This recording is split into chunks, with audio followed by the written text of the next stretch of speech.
पठामि संस्कृतं नित्यं वदामि संस्कृतं सदा ध्यायामि संस्कृतं सम्यक् वन्दे संस्कृतमातरं वन्दे संस्कृतमातरं वन्दे संस्कृतमातरम्.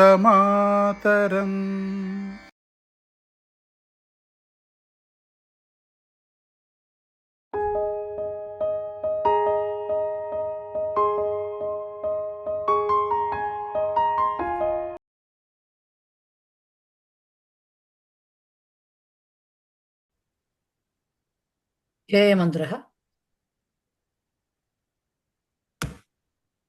पठामि संस्कृतं नित्यं वदामि संस्कृतं सदा ध्यायामि संस्कृतं सम्यक् वन्दे संस्कृतमातरम् संस्कृतस्य प्रसाराय नैजं सर्वं ददाम्यहम् संस्कृतस्य सदा भक्तो वन्दे संस्कृतमातरम् संस्कृतस्य कृते जीवन् संस्कृतस्य कृते यजन् आत्मानमाहुतं मन्ये वन्दे संस्कृतमातरम् वन्दे संस्कृतमातरम्.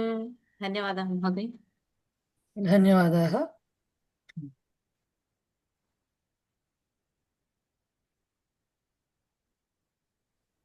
నైన్త్ లెసన్ లో ఎక్సర్సైజ్ చేయాలి కదా? చేయాలి. నైన్త్ లెసన్ ఎక్సర్సైజ్ చేయాలి. నైన్త్ లెసన్ ఏం చెప్పుకున్నాము? సమాసాలే చెప్పుకున్నాము. బహుపద సమాసాలు, దీర్ఘ సమాసాలు. ఇట్స్ నాట్ లైక్ బహుపద, దీర్ఘ సమాసాలు చెప్పుకున్నాము. తర్వాత అనుష్టు, వసంత తిలక, ఇంద్రవజ్ర, ఉపేంద్ర వజ్ర వృత్తాలు చెప్పుకున్నాము. ఓకే, సో దాని మీద ఎక్సర్సైజెస్ చేయాలి ఇప్పుడు. అధోలిఖితానాం పేజ్ నెంబర్ 182 నా బుక్ లో నైన్త్ లెసన్ లో ఎక్సర్సైజ్ పార్ట్. సో అధోలిఖితానాం సమస్త పదానాం విగ్రహవాక్యం సమాస నామ చ లిఖత అన్నారు. నేను 1 by 1 అడుగుతాను, ఎంతవరకు చెప్పగలమో అంతవరకు చెప్పుకుంటూ వెళ్దాం 1 by 1 నాకు కనిపించిన వాళ్ళ దగ్గర నుంచి. సరేనా? మిగతా వాళ్ళు మ్యూట్ లో ఉంటారు, అడిగిన వాళ్ళు అన్మ్యూట్ చేసుకుని ఆన్సర్ చెప్పండి. ఎస్ మూర్తి గారు స్టార్ట్ చేయండి. దశమ కక్ష్యా త్రైమాసిక పరీక్ష. మేడం మీరు ఇంకోళ్ళు అడగండి మేడం, నేను వేచి చూసుకోలేదు నేను. ఓకే ఫైన్, మల్లీశ్వరి చెప్పండి. महोदय, दशम कक्षा त्रैमासिक परीक्षा दशमी कक्षाः विशेषण पूर्व प्रकारधारी समास. दशमी कक्षा त्रैमासिक परीक्षा त्रैमासिक परीक्षा अने स्त्रीलिंग पदं महोदय. त्रैमासिक दानि కూడా పెడతారు. త్రైమాసికీ పరీక్ష, त्रैमासिकी परीक्षा అది కూడా విశేషణ పూర్వ ప్రకరణధారీ సమాసం. దశమీ కక్షాయాః త్రైమాసిక పరీక్ష షష్ఠి తత్పురుష సమాసం. కరెక్ట్. సో దశమీ కక్ష్య, దశమ కక్ష్య అది విపుకస. అలాగే త్రైమాసికీ పరీక్ష, త్రైమాసిక పరీక్ష అది కూడా విపుకస.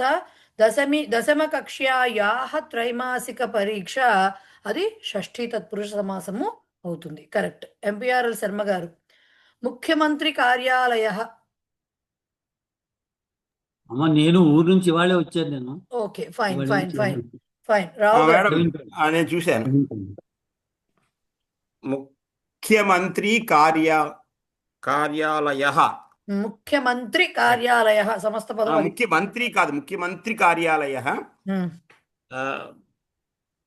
ముఖ్య మంత్రి అది ఒక రకంగా చెప్పుకోవచ్చు, అలా కూడా చెప్పుకోవచ్చు అన్నారు కదా మేడం. చెప్పచ్చు ముఖ్య మంత్రి. కరెక్ట్, సింపుల్ గా అయితే. లేకపోతే ముఖ్య చ అసౌ మంత్రి చ ఓకే, ఎనీథింగ్ ఇస్ ఫైన్. అది కార్యాలయ. ముఖ్యమంత్రియా, ముఖ్యమంత్రి అంటే మంత్రి తలుక షష్ఠి చెప్పాలి మేడం అక్కడ. ముఖ్యమంత్రే కార్యాలయ. గుణిన్ శబ్దంలా వస్తుంది అన్నాము. సో ముఖ్యమంత్రిణః ముఖ్యమంత్రి ఆ, కార్యస్య ఓకే అది కార్యాలయం ముఖ్యమంత్రిణః కార్యాలయః. ముఖ్యమంత్రిణః ఆ.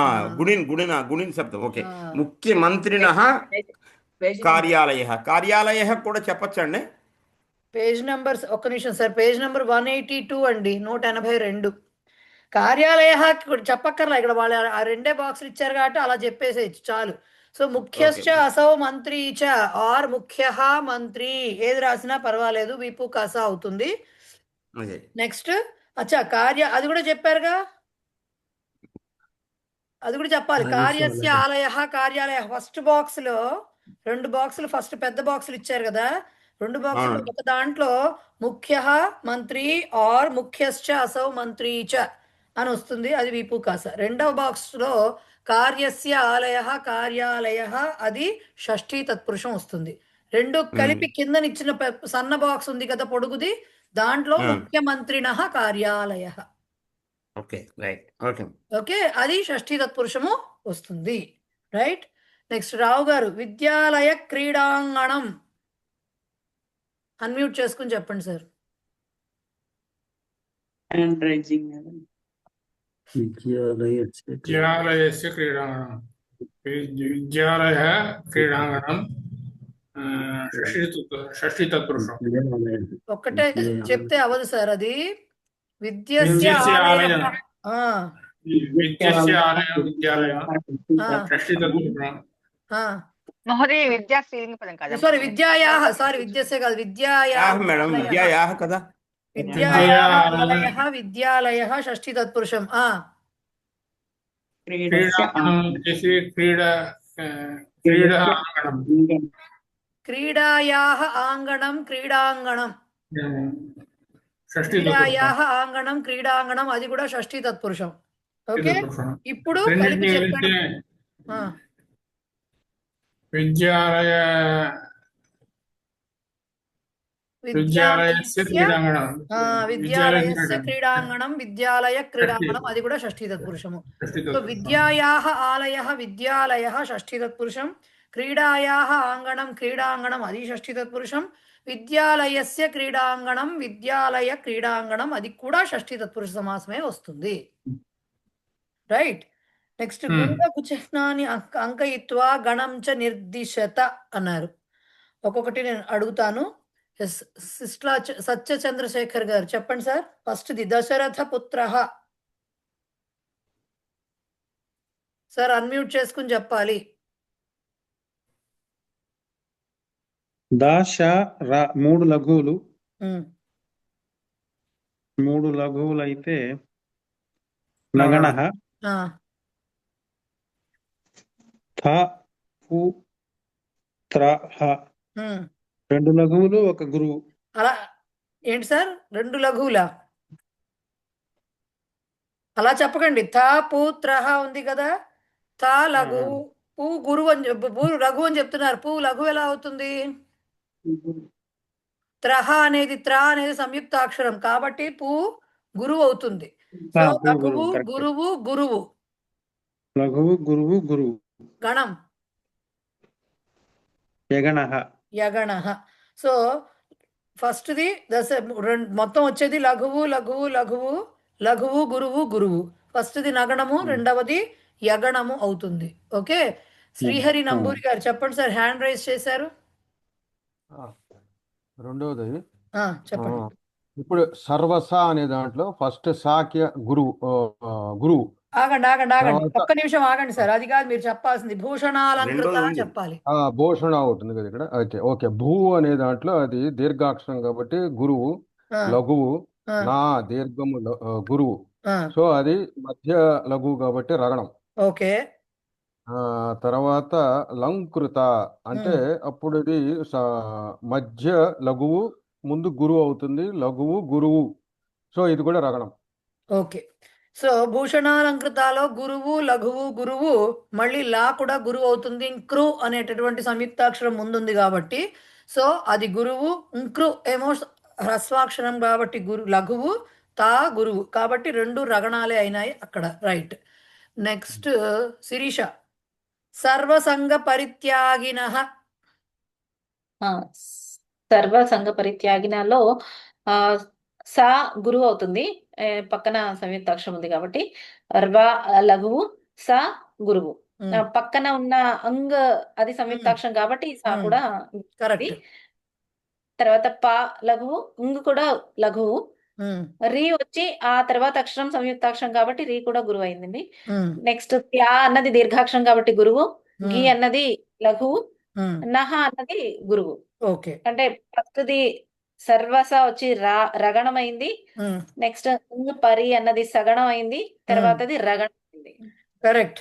గురువు లఘువు గురువు రగణం ఫస్ట్ది, లఘువు లఘువు గురువు సగణం సెకండ్, గురువు లఘువు గురువు రగణం థర్డ్. కరెక్ట్. శ్రీనివాసరావు గారు మంగిపూడి వారు చెప్పండి సార్. సభాపతి స్థానం అన్మ్యూట్ చేసుకుని చెప్పండి సార్. అన్మ్యూట్ చేసుకుని చెప్పండి సార్. సభాపతి స్థానం సా లఘువు, భా గురువు, ఇది పా ఏమో లఘువు, ఇది జగణమైంది. తీ ఏమో ఇది ఇవి మూడు గురువులు, అందుకు మగణమైంది. మూడు మగణమే, అంతే అంతే అంతే. సో లఘువు గురువు లఘువు జగణం, తర్వాత మూడు గురువులు మగణం, తీస్థానం మూడు గురువులు మగణం. కరెక్ట్. శివమాల గారు చెప్పండి నెక్స్ట్. సమాజ సేవక. స లఘువు, మా గురువు, జ లఘువు, అక్కడికి జగణ. సే గురువు, వ లఘువు, కహ గురువు, అక్కడికి రగణ. కరెక్ట్. సో లఘువు గురువు లఘువు జగణ, గురువు లఘువు గురువు రగణ.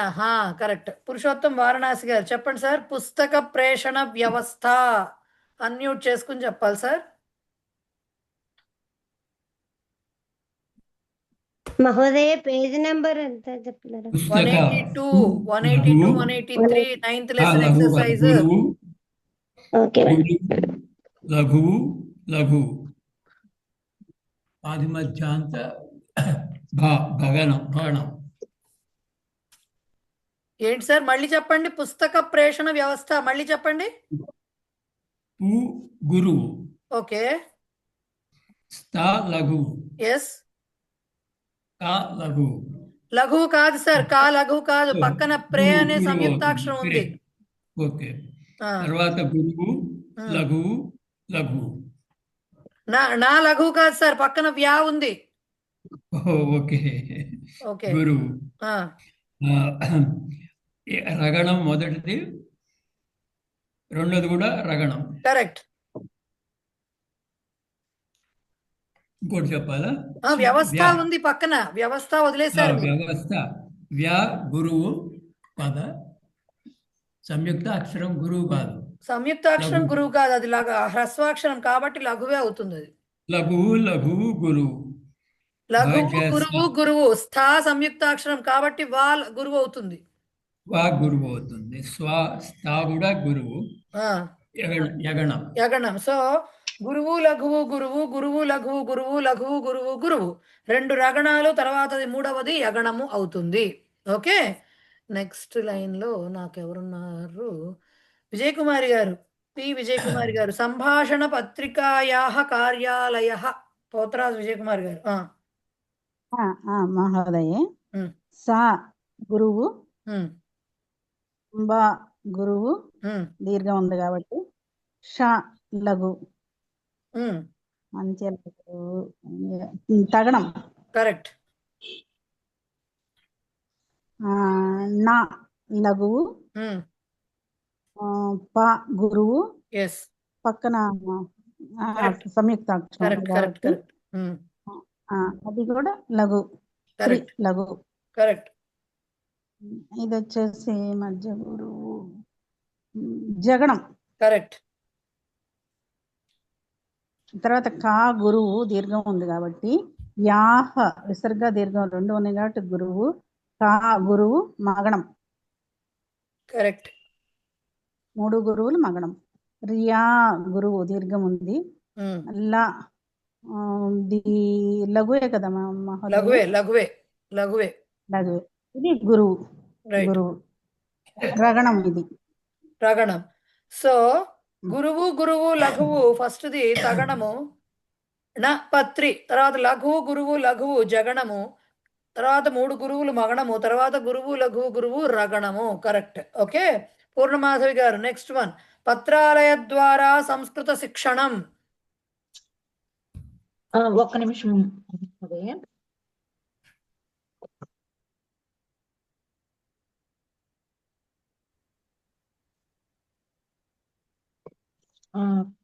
ప్రా అనేది గురువు మహోదయ,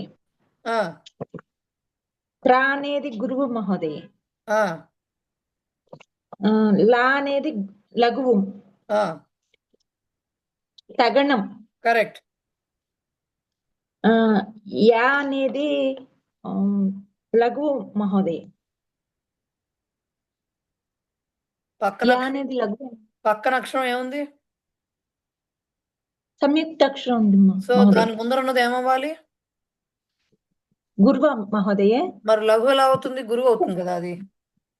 గురువు అయితే సంయుక్త అక్షరం కూడా గురువే కదా మహోదయ. సంయుక్తాక్షరం యాజ్ ఇట్ ఈస్ గా గురువు అవ్వదు. ఇక్కడ ద్వా దీర్ఘాక్షరం ఉంది కాబట్టి గురువు అవుతుంది అది.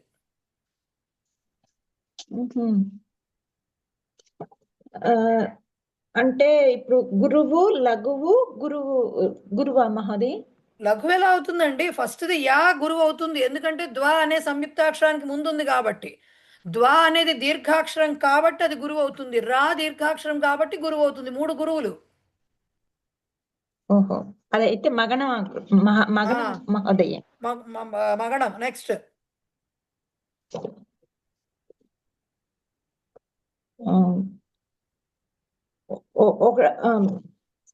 సా అనేది గురువు మహోదయ. సా కాదది సం. క్షమితం. సమ్ అనేది గురువు మహోదయ. అవును. క్రూ అనేది లఘువు. కరెక్ట్. తా అనేది కూడా లఘువే మహోదయ. కరెక్ట్. అప్పుడు ఒక్క నిమిషం. ఇది ఏమంటే రగణం. గురువు లఘువు లఘువు భగణ. భగణ, క్షమితం. చేయలా, హోంవర్క్ చేయలా. చేస్తుంటే ఈ పాటికి దాంట్లో రాసేసుకుని పుస్తకంలో టకటగా చెప్పేవాళ్ళు. నేను ఖచ్చితంగా చెప్తున్నా చేయలేదని. చేయలే, చేస్తుంటే ఇంత ఇప్పుడు మళ్ళీ యమాతా రాజా భానసలాహం చూడక్కర్లే, అక్కడ రాసేసుకుని టకటక వచ్చేవి ఆన్సర్స్. ఓకే, శిక్షణం చెప్పండి. షీ అనేది శిక్షణ అనేది గురువు మహోదయ. ఎస్. క్ష అనేది లఘువు మహోదయ. నమ్ అనేది గురువు మహోదయ. రగణమైంది మహోదయ. అది కరెక్ట్. సో గురువు గురువు లఘువు తగణం, 3 గురువులు మగణం, గురువు లఘువు లఘువు భగణం. నెక్స్ట్ గురువు లఘువు గురువు రగణ అయిపోయింది అక్కడికి. రైట్. నెక్స్ట్ది అధోలిఖితేషు గురులఘు చిహ్నాన్ని అంకయిత్వా గణనామ నిర్దిశ్య ఛందసః నామ లిఖత అపి లిఖత. ఓకే, సో ప్రతిదానికి అన్ని గణ విభజన ఇప్పటివరకు ఎలా చేశారో అలా చేసి అది ఏ వృత్తానికి చెందిందో మనకు వచ్చిన దాంట్లో మనకు చెప్పిన దాంట్లో కూడా చెప్పాలి. రూపా గారు పరోపకారాయ ఫలంతి వృక్షాః చెప్పండి. మహోదయ నేను మహోదయ ఇంకెవరైనా ఉన్నారు? మీరే రూపా అంటే. పరోప మొదటిది లఘు మహోదయ, రెండోది గురువు, తర్వాత లఘు మహోదయ అది జగనం. ఓకే. కా గురువు అదే తర్వాతది గురువు, తర్వాతది లఘు మహోదయ అది తగనం. ఓకే. తర్వాతది లఘు, తర్వాతది గురువు, తర్వాతది లఘు మహోదయ అది జగన మహోదయ. తర్వాత 2 గురువులు. ఇది మొత్తం కలిపి వసంత తిలా కావృతం కాదండి, కావృతం కాదు. ఫస్ట్ పాయింట్ అలా పలకూడదు, దాన్ని వసంత తిలకా వృత్తం అనాలి. ఓకే, కానీ ఇది అది కాదు. గణాలు ఏమొచ్చాయి చెప్పండి ఇప్పుడు మీకు అక్కడ? జగనం వచ్చింది మహోదయ, తగనం వచ్చింది మహోదయ, జగనం వచ్చింది మహోదయ. అంటే జతజ గణాలు 2 గురువులు. జతజ గగ అంటే ఏది వస్తుంది? అది ఉపేంద్ర వజ్ర వస్తుంది. అది వసంత తిలక రాదు. ఓకే, ఉపేంద్ర వజ్ర వస్తుంది, అది వసంత తిలక రాదు. వసంత తిలక ఆవృతం అనకూడదండోయ్, బ్లండర్ అది. వసంత తిలక వృత్తం. ఓకే, సో ఇక్కడ కొంతమందికి అనుమానం రావచ్చు, వృ అనేది ఉంది కదండి, వృ ముందర తి అనేది ఎందుకు గురువు కాలేదు, లఘువే ఎందుకు అయింది? ఎక్కడ ఏం చెప్తున్నాను, ఫలంతి వృక్షాహాలో వృ ఉంది, దాంట్లో దానికి వృ ఉంది కాబట్టి, అంటే వృ అనేది సంయుక్తాక్షరం కాదు, గుణింత అక్షరం అది. రైట్. కకా కికి కుకు కృ కృ వస్తాయి, అవునా? సో గుణింత అక్షరం అది, రెండు అక్షరాలు కలుస్తున్నట్టుంటున్నా అది రకారం కాదు, అది రు మాత్ర. సో గుణింత అక్షరం అని అది సంయుక్తాక్షరం కింద లెక్కేయకూడదు. ప్ర అని ఉందనుకోండి, ఇందాక వచ్చింది కదా ప్రేషణం, దాంట్లో రా మాత్ర వచ్చింది అక్కడ, అది మీకు సంయుక్తాక్షరం, రెండు అక్షరాలు కలిసాయి. ఇక్కడ వృ అనే చోట అది మనకి అది గుణింతాక్షరం అవుతుంది, అంటే అచ్చు, రుకారం అనేది అచ్చు, ఆ మాత్ర వచ్చింది. జస్ట్ లైక్ ఆ ఎలా వచ్చిందో, లేకపోతే ఆ ఎలా వచ్చిందో, లేకపోతే ఈ మాత్ర ఎలా వచ్చిందో, అలాగే వృ కూడా వచ్చింది.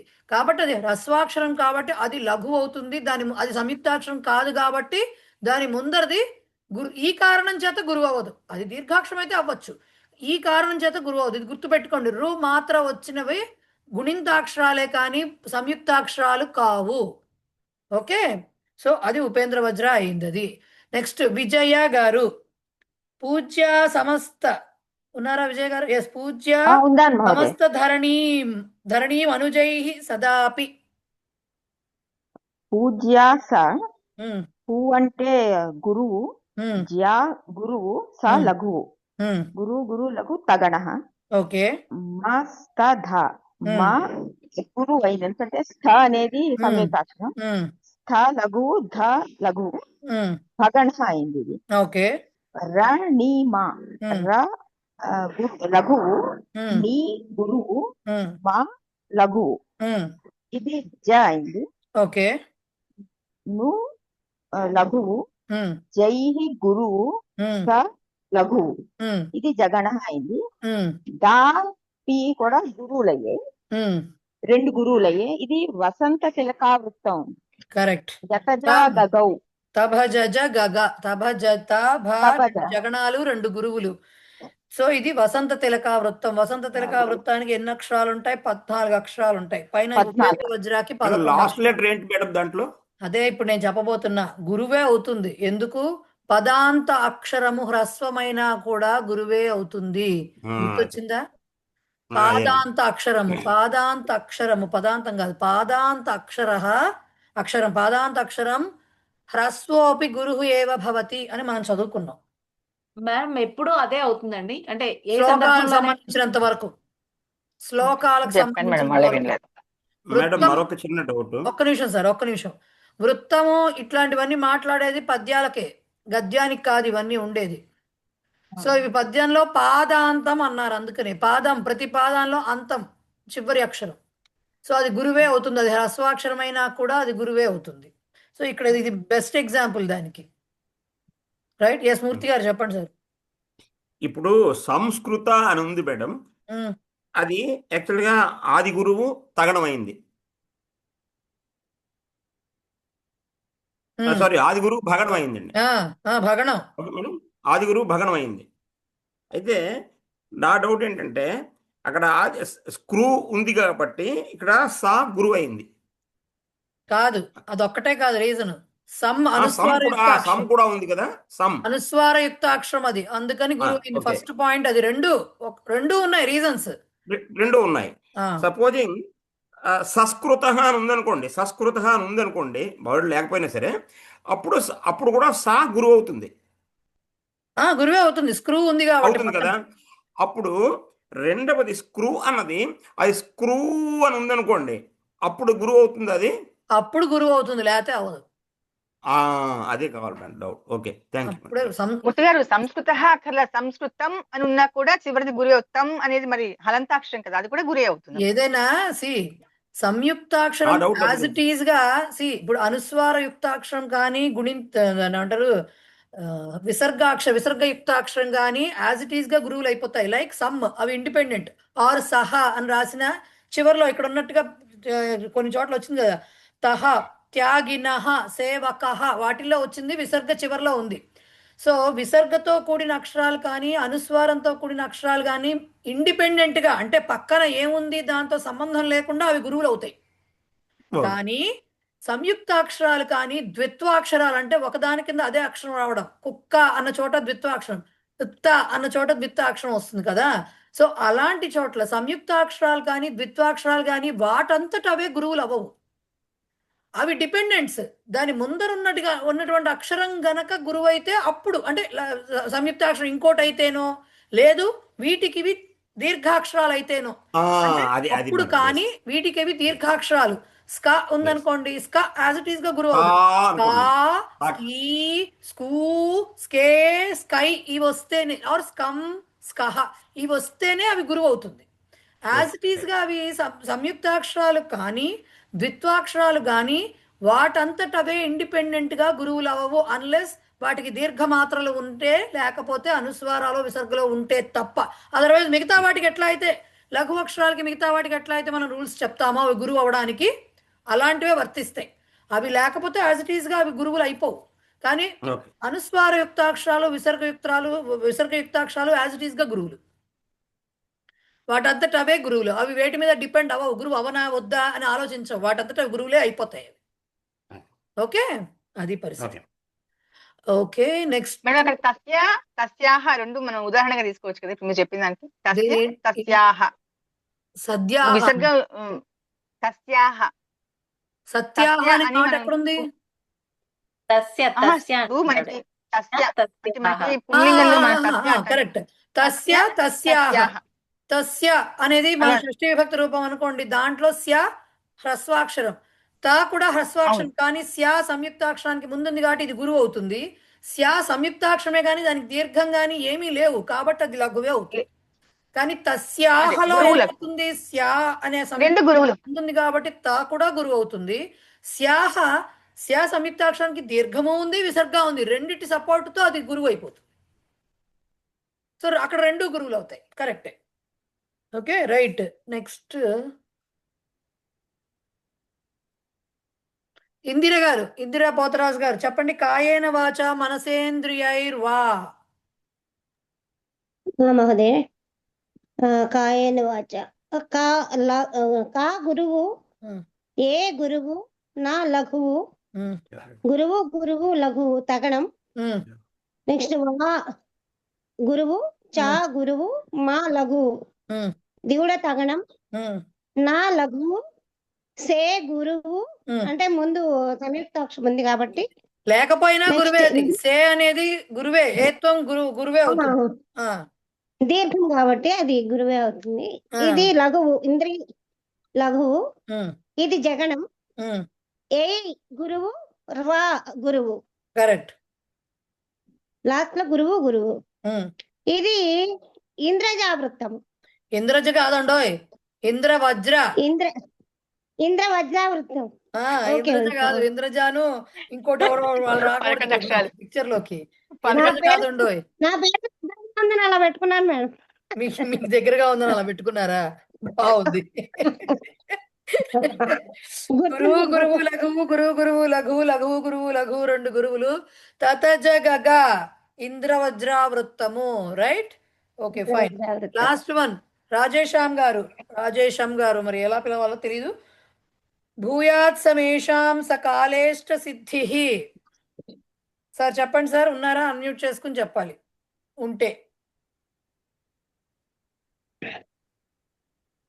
రవళి,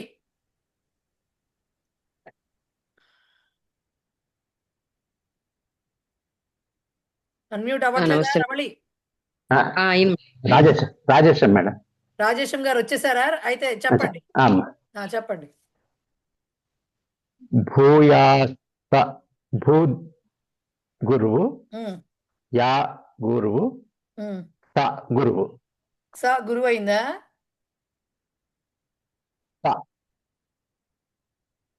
స అనేది సంయుక్తాక్షరమే కానీ దీర్ఘం కాదు కదా సార్. లఘు అవుతుంది అది. సో గురువు గురువు లఘు. గురువు గురువు లఘు తగనం. ఓకే. మేషాం స, మే గురువు, షాం గురువు, స లఘు. కరెక్ట్. గురువు గురువు లఘు తగనం. ఓకే. క లఘువు, లే గురువు, స్ట గురువు. గురువు కాదండి. ఏమండి స్టా గురువు ఎలా అయింది? సంయుక్తాక్షరం నేను అదేగా ఇందాక నుంచి చెప్తున్నా, సంయుక్తాక్షరం దానంతరం అది గురువు అవ్వదు, అది దీర్ఘాక్షరం అయితేనే గురువు అవుతుంది.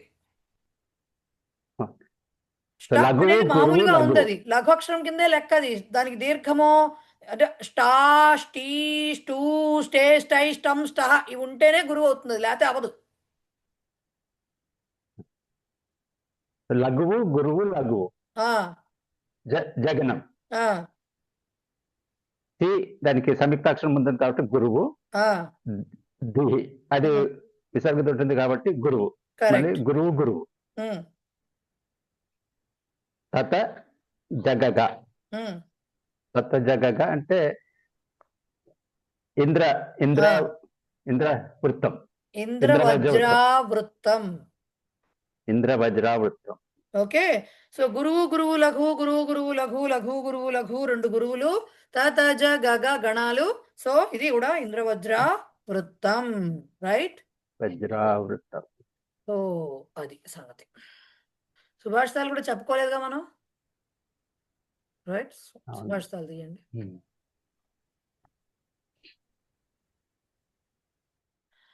మరణం ప్రకృతి శరీరిణాం వికృతిర్జీవితముచ్యతే బుధైః క్షణమప్యవతిష్ఠతే శ్వసన్ యది జంతుర్నను లాభవానసౌ.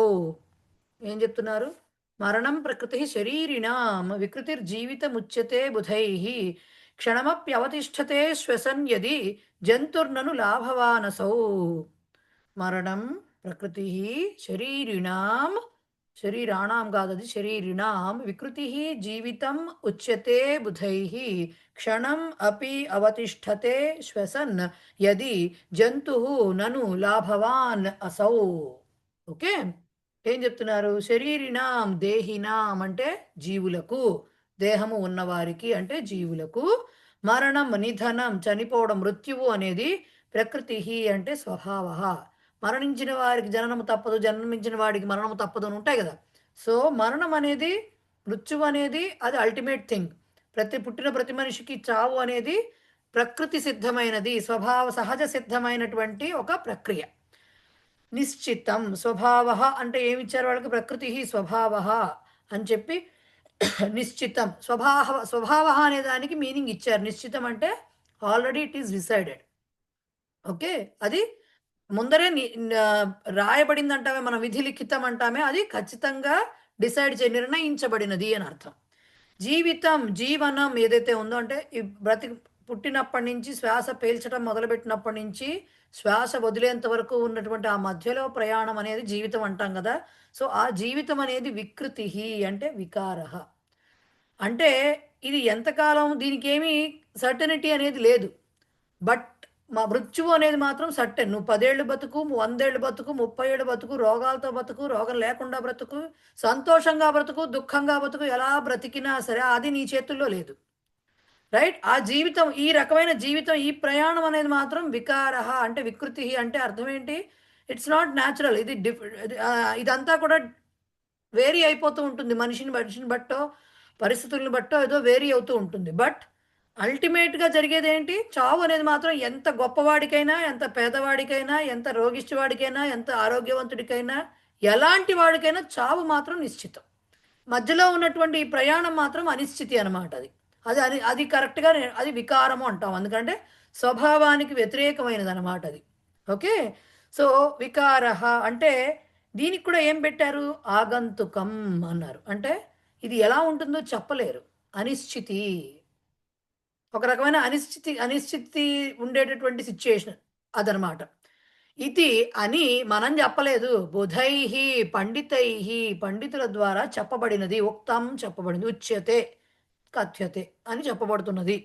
అతః అందుకని యది ఒకవేళ జంతువు అంటే ప్రాణి, ఒక జీవి క్షణమపి క్షణకాలమపి శ్వసన్ ఒక క్షణమాత్రమైనా సరే శ్వసన్ జీవన్ అంటే ఊపిరి తీసుకుంటూ బ్రతికి ఉన్నాడు అంటే, ఒక్క క్షణమైనా అంటే ప్రతి ఒక్క క్షణం కూడా వాడు బ్రతికున్న ప్రతి ఒక్క క్షణము అని అర్థం.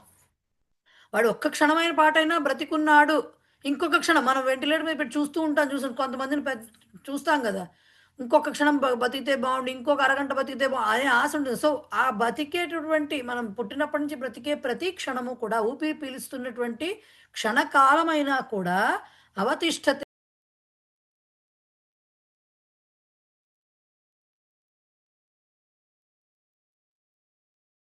సో ఆ జీవిస్తున్నటువంటి ఒక్క క్షణకాలమైనా సరే మన జీవితం పొడిగించబడి ఇంకొక క్షణం జీవిస్తున్నాము అంటే అర్థం ఏంటంటే అవతిష్టతే వసతి, ఒక క్షణకాలం పాటైనా బ్రతికి ఉంటే తదా అప్పుడు అసౌ అంటే ఏషః అంటే ఏదైతే జీవి ప్రాణి అని ముందు చెప్పామో జంతువు, ఆ జంతువు ఆ జీవి క్షణజీవి.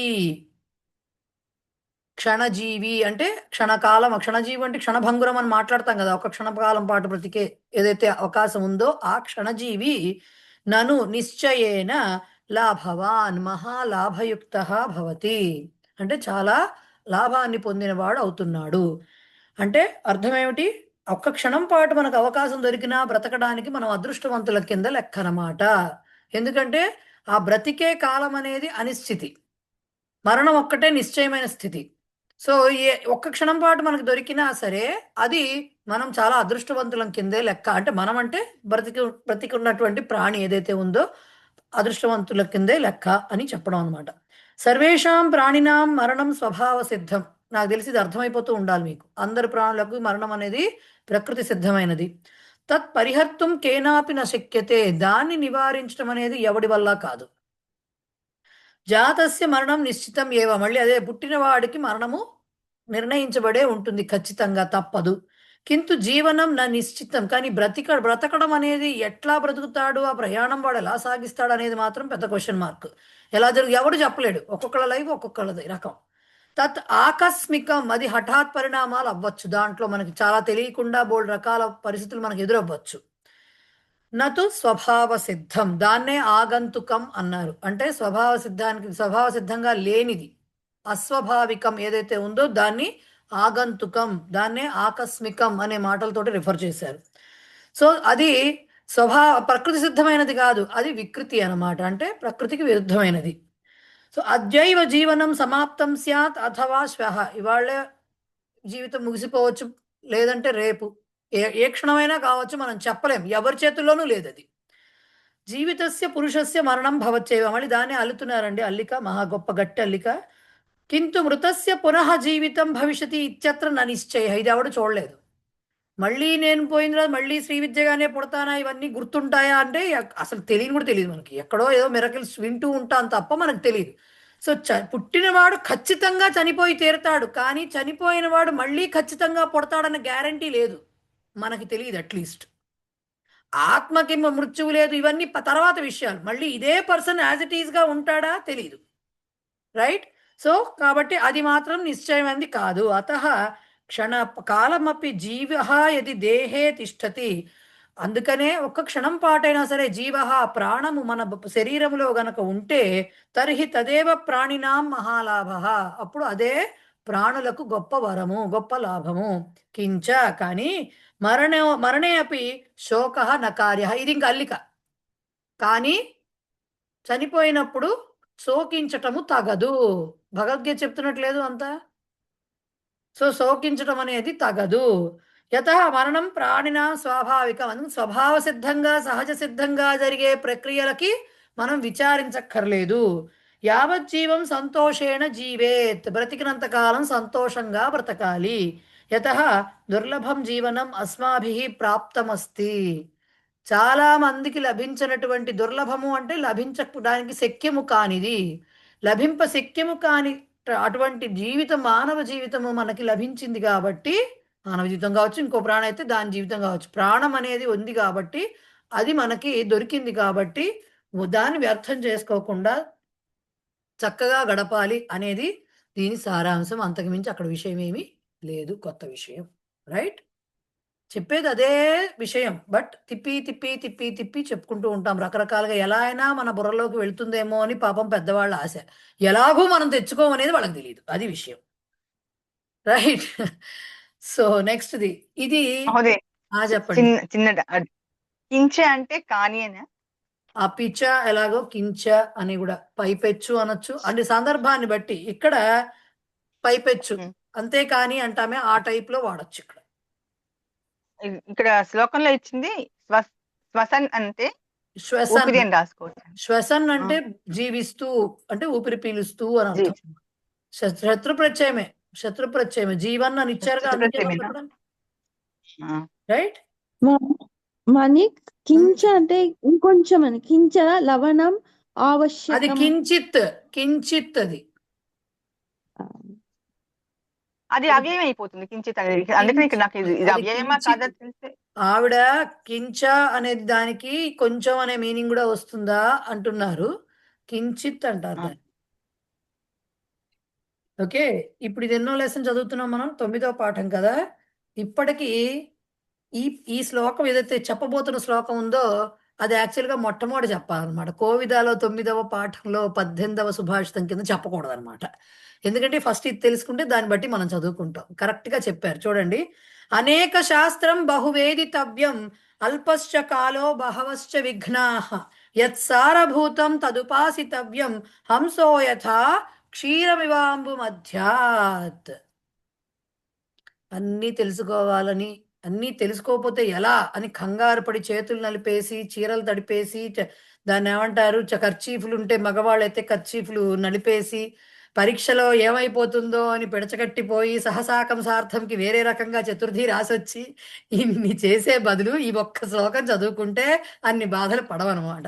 అనేక శాస్త్రం బహువేదితవ్యం అల్పశ్చ కాలో బహవశ్చ విఘ్నాః యత్ సారభూతం, అండర్లైన్ దిస్, యత్ సారభూతం తదుపాసితవ్యం హంసో యథా క్షీరమివాంబు మధ్యాత్. ఏం చెప్తున్నారు? అనేక శాస్త్రం, రకరకాల చాలా శాస్త్రాలు. ఇదైతే కోవిద అయితే ఇంకోటేదో వస్తుంది, అదైతే ఇంకోటేదో వస్తుంది.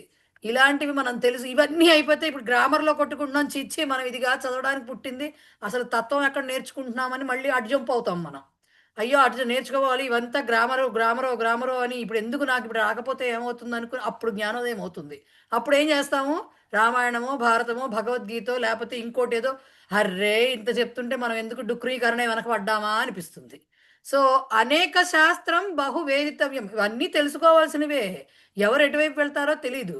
సో అనేక శాస్త్రం, శాస్త్రాన్ని సంతి బహూని, చాలా ఉన్నాయి, ఉండడానికైతే వేళ మీద లెక్క పెట్టలేనన్ని ఉన్నాయి. బహు అధికం, చాలా, వేదితవ్యం, చాలా శాస్త్రాలు ఉన్నాయి, చాలా వేదితవ్యం అంటే తెలుసుకోవలసినది, to be known. Okay, so అది కూడా చాలా ఉంది. బహు వేదితవ్యం, బోల్డ్ శాస్త్రాలు ఉన్నాయి, తెలుసుకోవాల్సింది కూడా చాలా ఉంది. కానీ జ్ఞాతవ్యం, వేదితవ్యం అంటే. కానీ కాలహ చ, మన దగ్గర ఉన్న టైం ఎంత అండి? అల్పం. ఇందాకే చెప్పుకున్నాగా, అనిశ్చితి, పరిస్థితి ఏమిటో తెలియదు. అల్పశ్చ కాలహ, కాలహ సమయః చ అల్పః న అధికః, అంటే చాలా కొద్దిగా ఉంది. ఇంకా చిన్నతనంలో బిగిన్ చేస్తే ఇంకొన్నాళ్ళు అనుకోవచ్చు, పెద్దతనంలో బిగిన్ చేస్తే అయ్యో మనకి ఇంతే టైం, ఇవన్నీ ఎప్పుడు తెలుసుకుంటా, బుర్ర పీక్కోవడమే అవుతుంది, జుట్టు పీక్కోవడమే. సో అల్పః న అధికః, కొంచెమే ఉంది సమయం. విఘ్నాః బహవః, మొదలెట్టాం, కూర్చుని దగ్గర నుంచి నెట్ ఉండదు. నెట్ ఉంటే మనకి ఇంట్లో అరుపులు ఎక్కువ ఉంటాయి. ఇవన్నీ ఉంటే మనకి బుర్రకు దాని మీద కాన్సన్ట్రేషన్ కుదరదు. ఎందుకంటే స్టవ్ మీద ఏదో మాడిపోతుంది, బెల్ ఎవరో కొడతారు, ఇంకోటి ఏదో అవుతుంది. లేదు పోనీ ఇవేమీ లేదు, అన్ని ప్రశాంతంగా సౌండ్ ప్రూఫ్ రూమ్లో కూర్చున్నాం, బయట ఏం చస్తున్నా మనకు వినపడదు అనుకుంటే మనకి ఇంకేదో వస్తుంది, అని బుర్ర నిలవదు మనకి. ఇలా చిన్నవి మన చేతుల్లో చుట్టుపక్కల ఉన్నవే విఘ్నాలు చాలా ఉంటాయి. అనుకోని విఘ్నాలు ఎన్ని వచ్చాయి? 20 రోజులు క్లాసులు లేకుండా పోయినాయి. రైట్. సో విఘ్నాః బహవః, విఘ్నకారకాః అంశాః అధికాః, ఉంటూనే ఉంటాయి. ఎంత విఘ్నేశ్వరుడు ముడుపు కట్టి మొదలెట్టినా ఉంటాయి. అందుకని ఏం చెయ్యాలిట? విఘ్నాలు తెలుసుకోవాల్సింది చాలా ఉంది, శాస్త్రాలు చాలా ఉన్నాయి, కానీ టైం కొంచెమే ఉంది. విఘ్నాలు వస్తూనే ఉన్నాయి, ఒకటి కాకపోతే ఒకటి. మన చేతుల్లో లేవు ఆ విఘ్నాలు, మనం కావాలని కొని తెచ్చుకున్నవి కాదు, వస్తూనే తప్పనిసరి పరిస్థితులు అవన్నీ కూడా. మరి అప్పుడు ఏం చేయాలి? యత్ సారభూతం, సారభూతం అంటే సారంతో కూడినది, సారయుక్తం, సారయుక్తం భవతి. ఏదైతే మనకి కావాలో, ఏది తెలుసుకుంటే మనకి అల్టిమేట్గా గోల్ ఏంటండి మనిషికి? పెద్దవాళ్ళందరూ, నేను చెప్పక్కర్లా, మనసుకి శాంతి, ప్రశాంతత అనేదే అల్టిమేట్ గోల్. అది ఏ రకంగా వస్తుందో ఎవరికి వాళ్ళకి తెలుస్తుంది. సో యత్ సారభూతం, ఏదైతే మనకి కావాల్సిన దాన్ని అకంప్లిష్ చేయడానికి మనకి తోడ్పడుతుందో అది మనకి సారభూతం. రైట్. కొంతమందికి ఒక ఆర్ట్ ఫామ్ ఏదైనా నేర్చుకుని దాన్ని వీణ వాయిస్తేనో డాన్స్ చేస్తేనో పాట పాడితేనో వాళ్ళకి చాలా ఆనందంగా మానసిక ప్రశాంతత కలుగుతుంది. వాళ్ళకి అదే దాంట్లోనే వాళ్ళు నేర్చుకోవాలి. సో ఏదైతే మీకు కరెక్ట్గా మీ మనసుకి కరెక్ట్గా అనిపిస్తుందో, సారం కలిగినది అయి ఉంటుందో అది మాత్రమే. యత్ సారయుక్తం తత్ ఉపాసితవ్యం, దాన్నే పట్టుకుని వెళ్ళాలి. దాని ఒక్క దాని మీద ఉపాసన అంటే ఏంటి? దాన్నే ఫోకస్డ్గా నేర్చుకోవడం, దాని మీదే దృష్టి పెట్టి ఉపాసన చేయడం. దేవి ఉపాసన చేశారంటే అర్థం ఏమిటి? ఆ మూర్తి మీదో లేకపోతే అమ్మవారి భావన మీదోనే ఏకాగ్రత అనేది పెడతారు. సో దాని మీదే దృష్టి కేంద్రీకరించటం ఉపాసన అంటే. తదేవ సేవనీయం, అదే దాన్నే సేవించాలి అంటే దాన్నే మనం పట్టుకుని వెళ్ళాడాలి. యథా, ఎలా అయితే హంస పక్షి, హంస అందరికీ తెలిసిందేగా, ఇది పాలు నీళ్ళు కలిపిన గిన్నె గనక పెడితే పాలు తాగేసి నీరు వదిలేస్తుంది హంస.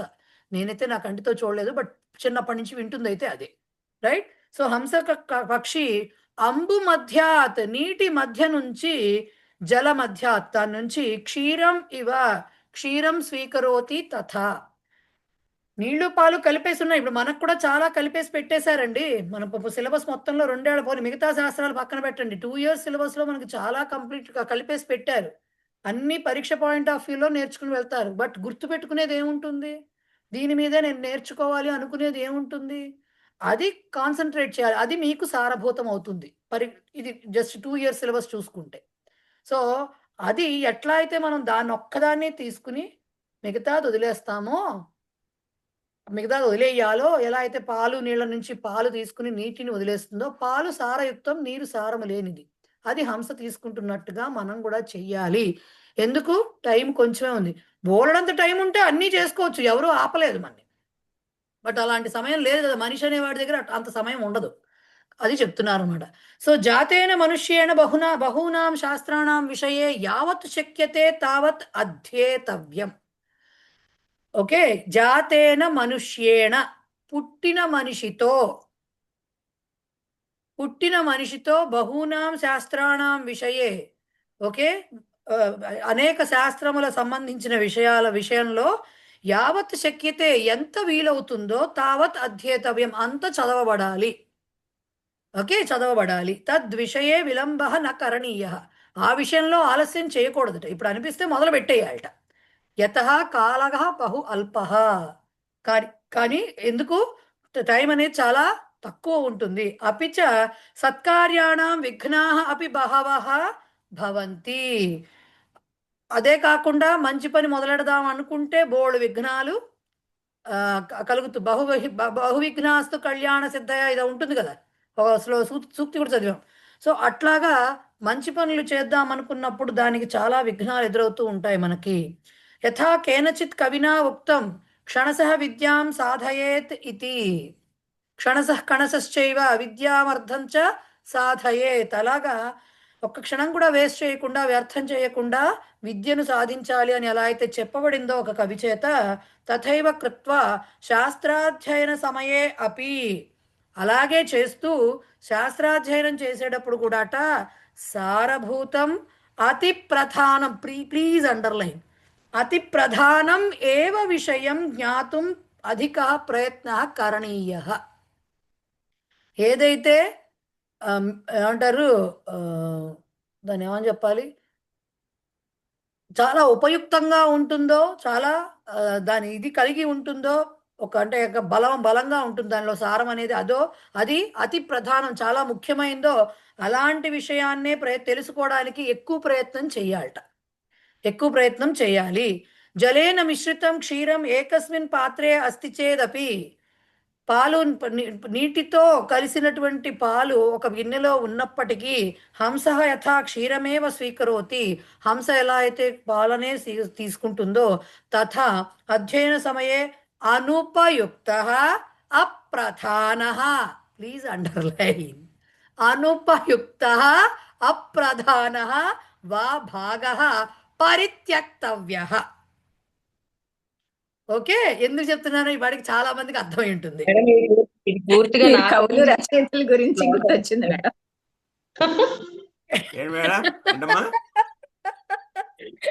ఈ శ్లోకం పూర్తిగా నా గురించి అందరం కూడా భుజాలు తడుకునే పరిస్థితి వచ్చింది. ఇది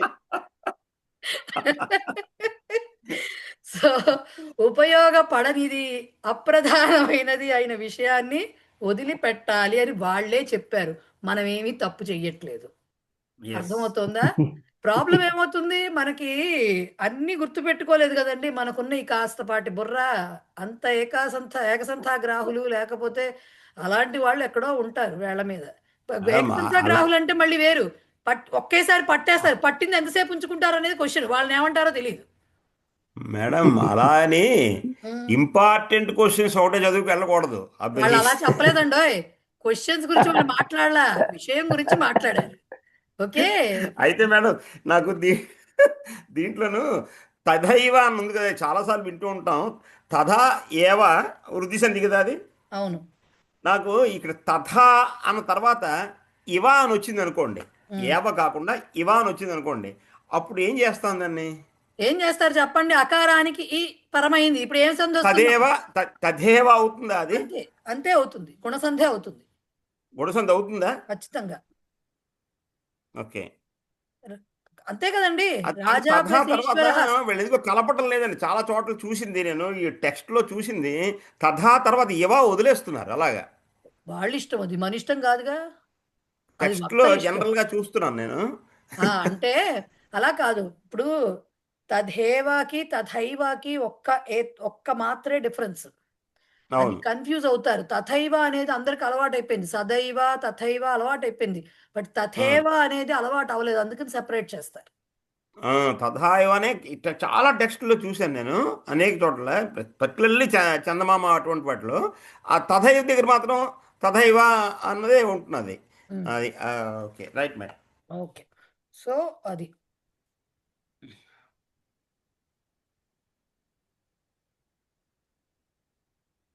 మన దిలీపుడు ఎక్కడి వరకు వచ్చాడో చూడద్దు.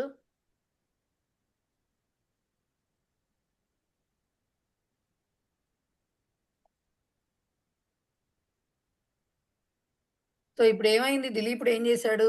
బాబు నువ్వు ఎందుకు ఆవుని చంపుతావెందుకు? నన్ను తీసుకొని ఆకలి తీర్చడానికే అయితే ఆవెందుకు? నన్ను చంపేసేయి.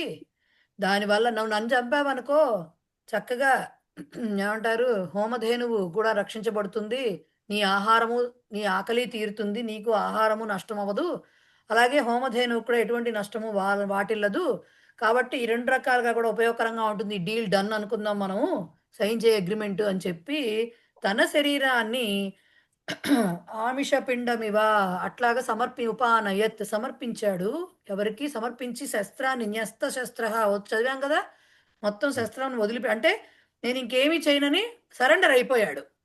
అయిపోయిన వాడు ఏం ఎక్స్పెక్ట్ చేస్తాడు? సింహం అటాక్ చేస్తుందని ఎక్స్పెక్ట్ చేస్తాడు. అదే చెప్తున్నారు అనమాట.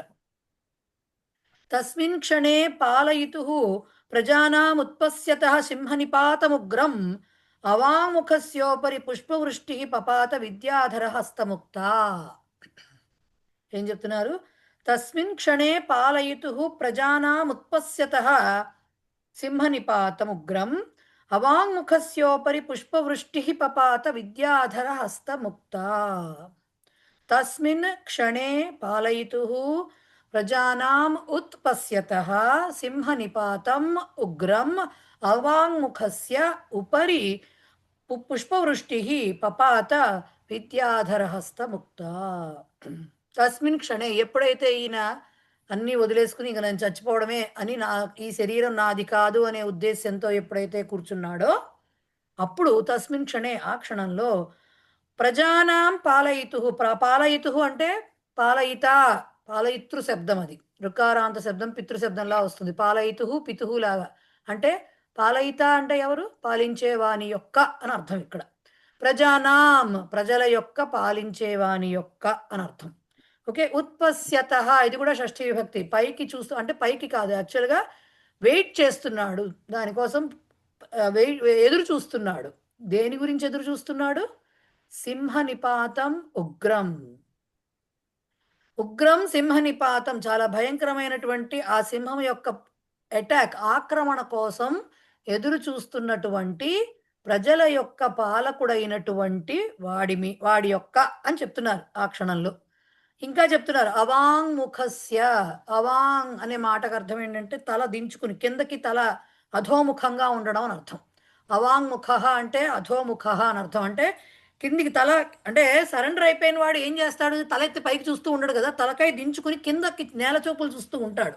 సో అలాంటి వాడి యొక్క ఉపరి అడిపైన పుష్పవృష్టి పూలవాన పపాత కురిసినది. ఎలాంటి పుష్పవృష్టి?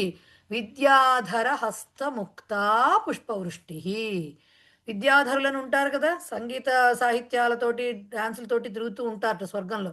ఆ విద్యాధరుల యొక్క చేతుల హస్తముక్త, చేతుల నుంచి జార విడిచినటువంటి పూల అంటే వాళ్ళు పైనుంచి పూలవాన కురిపిస్తున్నారు అని అర్థం.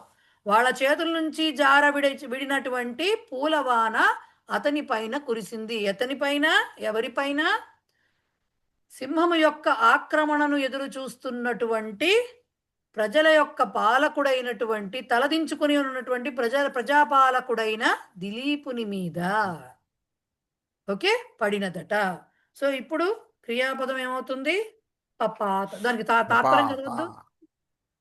సింహస్య ఆక్రమణం నిరీక్ష్య, సింహము యొక్క ఆక్రమణం నిరీక్షించి రాజా దిలీప, రాజైనటువంటి దిలీపుడు అవాంగ్ముఖ భూత్వా, తల దించుకున్నవాడై స్థిత ఆసీత్, తల దించుకొని ఉన్నాడు. తదా అప్పుడు తస్య శిరసః ఉపరి, అతని యొక్క శిరస్సు పైన విద్యాధరాః, విద్యాధరులు పుష్పవృష్టిం అముంచన్, పుష్పవృష్టిని ఆ ముక్తా దగ్గర నుంచి వచ్చి పపాత దగ్గర లింక్ చేసి అముంచన్ విడిచారు, పూలవానను విడిచారంటే కురిపించారు అని అర్థం ఇక్కడ. ఓకే. సో పపాత అంటే పతితం ఆర్ పతతి, పతితం భావే చెప్పొచ్చు కాబట్టి పతితం పడింది. ఏం పడింది? పుష్పవృష్టి అనేది స్త్రీలింగ శబ్దం. సో కా పపాత, పుష్పవృష్టి పపాత. ఎలాంటి పూలవాన పడింది? విద్యాధరుల చేతుల నుండి జార విడినటువంటి వదలబడినటువంటి. కాబట్టి కీదృశీ పుష్పవృష్టి విద్యాధర హస్తముక్త.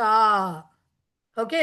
ఇప్పుడు ఎక్కడ పడింది కావాలి కదా, పడింది సరే, వాళ్ళు వదిలేశారు. ఎక్కడ పడ్డాయి పూలు వచ్చి? పైన అని ఇచ్చారు. సో కుత్ర పపాత ఉపరి, పైన పడింది. మళ్ళీ దానిపైన ఎవరి పైన పడింది ఆరు దేనిపైన పడింది చెప్పుకురావాలి. సో వరుసగా కస్య ఉపరి, ఎవరిపైన పడింది? ఫస్ట్ రావాల్సింది పాలకుని పైన. అక్కడ దిలీపుడు ఇలాంటివి ఏం రాయలేదు కదా, పాలయితుహు అని ఇచ్చారు. సో పాలకుని పైన. సో పాలయితుహు ఉపరి. పాలయితు అనగానే ఎవరిని పాలిస్తున్నాడు? సింహాన్ని పాలిస్తున్నాడా, గోవుల్ని పాలిస్తున్నాడా? అప్పుడు కాసాం పాలయితు ప్రజానాం పాలయితు. ఎందుకు కాసాం వచ్చింది? ఎందుకు కాసాం వచ్చింది? ప్రజా శబ్దం స్త్రీలింగ శబ్దం కాబట్టి కాసాం వచ్చింది. కాసాం పాలయితు ప్రజానాం పాలయితు. అక్కడతో అవలా ఆయన విశేషణాలు ఇంకా ఉన్నాయి. కీదృశస్య పాలయితు, ఇది పాలయితు నౌన్ కింద వచ్చింది, దిలీప్ శబ్దం లేదు కాబట్టి అక్కడ. సో ఇప్పుడు దానికి విశేషణాలు. కీదృశస్య పాలయితు అవాంగ్ముఖస్య, తల కిందకి దించుకుని ఉన్నటువంటి ఫస్ట్ది. ఓకే. రెండోది ఉంది, పైకి అంటే పైకి కాదు, ఎదురు చూస్తున్నటువంటి, నిరీక్షిస్తున్నటువంటి కూడా ఉంది. కాబట్టి పునః కీదృశస్య ఉత్పశ్యతః. ఓకే, ఉత్పశ్యతః. ఇప్పుడు ఉత్పశ్యతః అన్నారు అంటే అర్థం ఏంటి? ఎదురు చూస్తున్న వాడైనటువంటి అని చెప్తున్నారు. దేని గురించి ఎదురు చూస్తున్నాడో చెప్పాలిగా, దేని గురించి ఎదురు చూస్తున్నాడో చెప్పాలిగా. సో సింహం యొక్క ఆక్రమణను, దానికి ఏముంది అక్కడ మాట? సింహనిపాతం, సింహనిపాతం అని ఉంది. సో సింహనిపాతః పుంలింగ శబ్దం కాబట్టి కం ఉత్పశ్యతః, దేని గురించి ఎదురు చూస్తున్నవాడు. సో సింహనిపాతం. ఈ సింహనిపాతం ఎలాంటిది? కీదృశం సింహనిపాతం ఉగ్రం, భయంకరమైన. లేకపోతే సింహం ఆక్రమణ చేస్తే చక్కగా చల్లగా హాయిగా ఉంటుంది, ఏమిటి భయం వేస్తుంది, ఫస్ట్ గుండె ఆగిపోతుంది. సో ఉగ్రం సింహనిపాతం, రైట్. సరే, ఇది బాగుంది. ఎప్పుడు జరిగింది ఇదంతాను? కదాపపాత. ఇక్కడ రెండు ఇచ్చారు మీకు, కదాపపాత కీదృశే క్షణే అని రెండు ఇచ్చారు. యాక్చువల్గా రెండు కదాపపాతకి వచ్చేస్తాయి, ఎందుకంటే కదాకి సప్తమి విభక్తి రాయొచ్చు కదా. సో తస్మిన్ క్షణే డైరెక్ట్గా రాసినా తప్పేమీ లేదు. కదాపపాత అన్న చోట ఒక క్వశ్చన్ తగ్గించి తస్మిన్ క్షణే రాసినా ఎటువంటి ప్రాబ్లము లేదు, తప్పు అంతకంటే కాదు. ఇంకో క్వశ్చన్ రాద్దాం అనుకుంటే క్షణే అని రాసి మళ్ళీ దానికి ఆ తస్మిన్ అనేది విశేషణం కింద చూపించాలి. లేకపోయినా కదా పపాత తస్మిన్ క్షణే రాసేయచ్చు, తప్పేం లేదు. పపాత పతితం కా పపాత పుష్పవృష్టి కీదృశీ పుష్పవృష్టి విద్యాధర హస్తముక్త కుత్ర పపాత ఉపరి పపాత కస్య ఉపరి పాలయితుః కాసాం పాలయితుః ప్రజానాం పాలయితుః పునః కీదృశస్య అవాంగ్ముఖస్య పునః కీదృశస్య ఉత్పశ్యతః. ఇప్పుడు దేని గురించి వెయిట్ చేస్తున్నాడు? కం ఉత్పశ్యతః సింహనిపాతం. కీదృశం సింహనిపాతం? ఉగ్రం. కదా పపాత తస్మిన్ క్షణే. సో అన్వయం ఎలా వచ్చింది? తస్మిన్ క్షణే ఉగ్రం సింహనిపాతం ఉత్పశ్యతః అవాంగ్ముఖస్య ప్రజానాం పాలయితుః ఉపరి విద్యాధర హస్తముక్త పుష్పవృష్టి పపాత. కింద నుంచి వరుసగా రాసుకుంటూ వెళ్ళిపోండి, అదే వచ్చేస్తుంది. కింద నుంచి వచ్చేస్తే అన్నిటికీ అలా రాకపోవచ్చు, దీనికి అలా వచ్చేస్తుంది. కింద నుంచి రాసుకుని వెళ్తే వచ్చేస్తుంది. తస్మిన్ క్షణే ఉగ్రం సింహనిపాతం ఉత్పశ్యతః అవాంగ్ముఖస్య ప్రజానాం పాలయితుః ఉపరి విద్యాధర హస్తముక్త పుష్పవృష్టి పపాత. రైట్? సో అది ఆ పద్యం. రెండవది ఉత్తిష్ట వత్సేత్యమృతాయమానం వచో నిసంయోత్థితముత్థితః సన్ దదర్శ రాజా జననీమివ స్వాం గాం అగ్రతః ప్రస్రవిణీం నసింహం.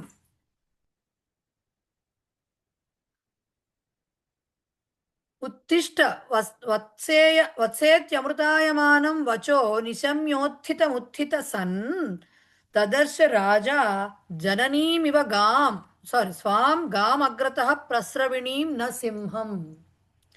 ఉత్తిష్ట వత్స ఇతి అమృతాయమానం వచః నిశమ్య ఉత్థితః సన్. యాక్చువల్గా అక్కడ ఉత్థిత సన్ అని సాకి డబల్ రావాలి, లేదు తాకి విసర్గ రావాలి, రెండిట్లో ఏదో ఒకటి రావాలి. ఉత్థిత సన్ అని పడింది పుస్తకంలో, ఎయిదర్ డబల్ సా రావాలి సన్ దగ్గర, లేదంటే ఇక్కడ ఉత్థితకి విసర్గలు రావాలి. ఓకే, సో ఉత్థితః సన్ దదర్శ రాజా జననీం ఇవ స్వాం గాం అగ్రతః ప్రస్రవిణీం న సింహం. ఏం చెప్తున్నారు? ఇప్పుడు ఏమైంది అక్కడ? పుష్పవృష్టి కురిసిన తర్వాత ఈయనకు అర్థం కాల, ఇదేమిట్రా నాయన, నా మీద అదేదో ఆక్రమణ చేస్తుంది అనుకుంటే పూలవాన కురుస్తోంది ఏంటని ఠక్కుమని కళ్ళు తెరిచాడు ఆయన. అంటే తలకాయ ఎత్తి చూశాడు, పైకి చూశాడు. చూస్తే ఏముంది అక్కడ, ఏం కనిపించింది అనేది ఈ శ్లోకంలో చెప్తున్నారు. అదే కాకుండా మాట కూడా వినపడింది. ఏం మాట వినపడింది?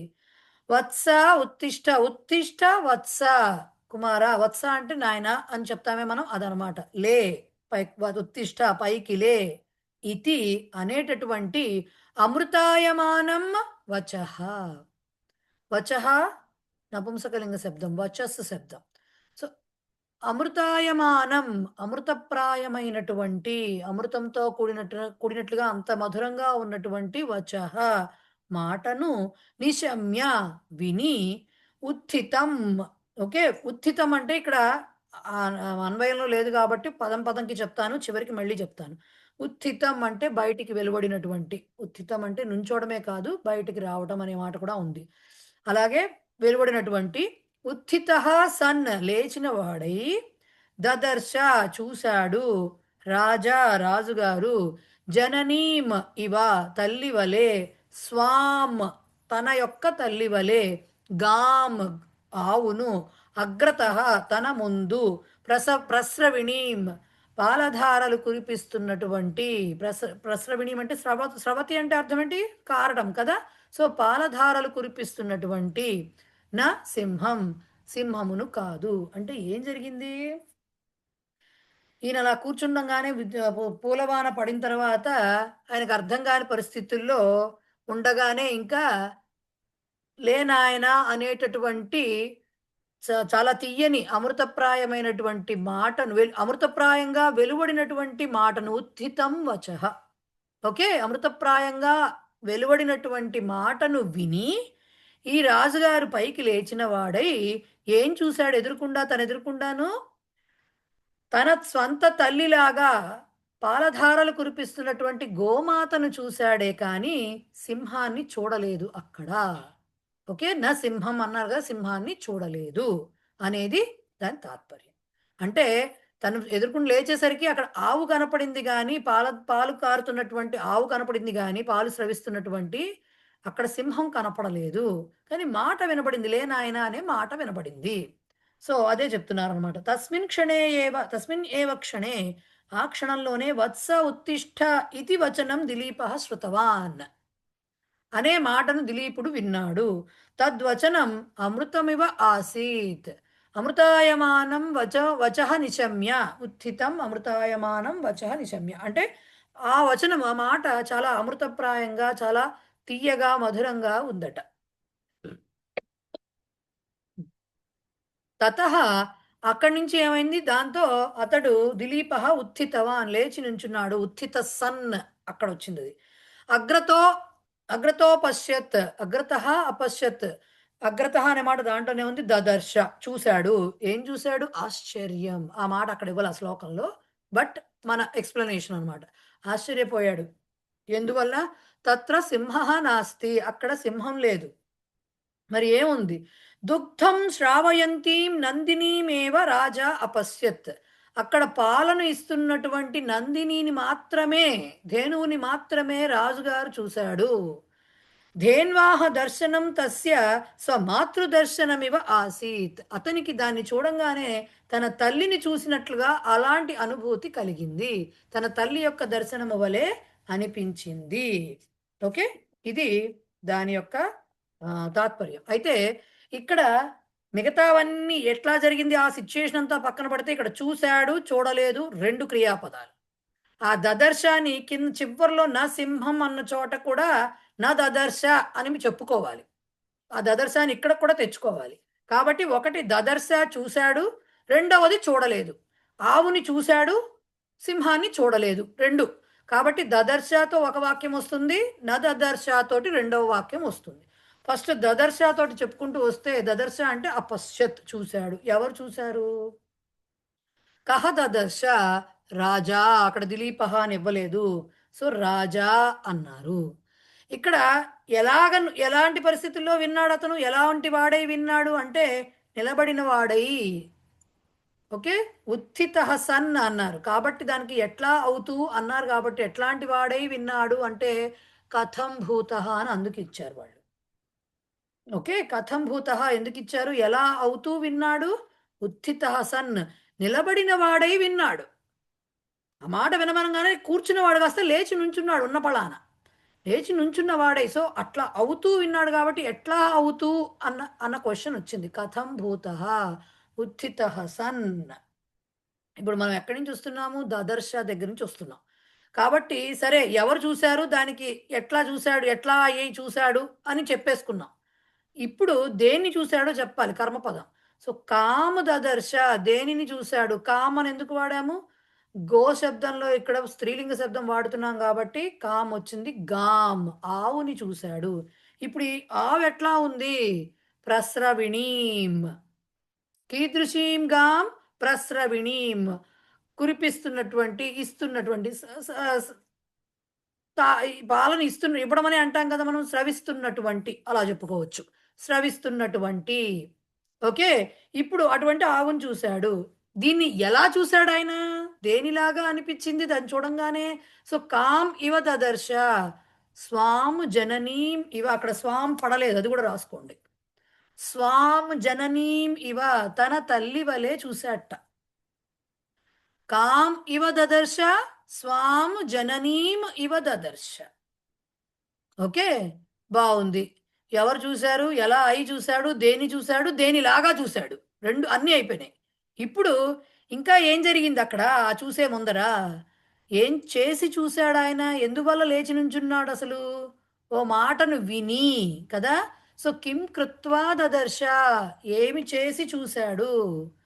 నిశమ్య, విని. విన్నాడు అనగానే ఏదో సౌండో మాటో ఏదో ఉండాలిగా అక్కడ. సో వచః అనే శబ్దం నపుంసకలింగ శబ్దం, అందున ఇది ద్వితీయ విభక్తిలో ఉంది. కాబట్టి కిం నిశమ్య అని తీసుకురావాలన్నమాట. కిం నిశమ్య వచః నిశమ్య, మాటను విని. ఓకే, ఎటువంటి మాట అది? వెలువడినటువంటి మాట, బయటకు వచ్చినటువంటి ఒక మాట వినబడింది. అక్కడ ఎవరు మాట్లాడారో కనపడలేదు, మాట వినబడింది అంతే.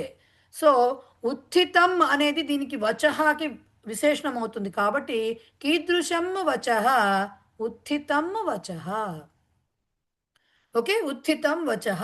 ఇంకా ఎట్లా ఉంది? ఇది అమృతప్రాయంగా ఉంది.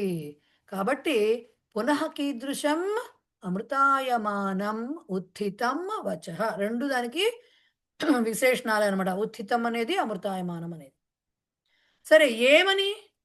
ఇవాన్ వచ్చింది కదా, మళ్ళీ ఎక్కడొచ్చింది అది? ఇతి.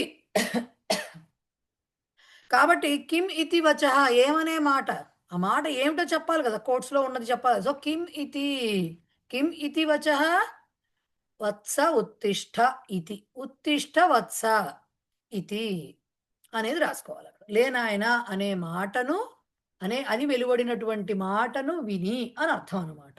ఓకే, ఎక్కడ చూశాడు ఇదంతా? ఎక్కడ? తన ముందు చూశాడు. లేచి నుంచిన తర్వాత తన ఎదురుగా కనిపించిన దృశ్యం అది. కాబట్టి కుత్ర దదర్శ? అగ్రతః. అగ్రతః అంటే ఏం చెప్పుకోవాలి?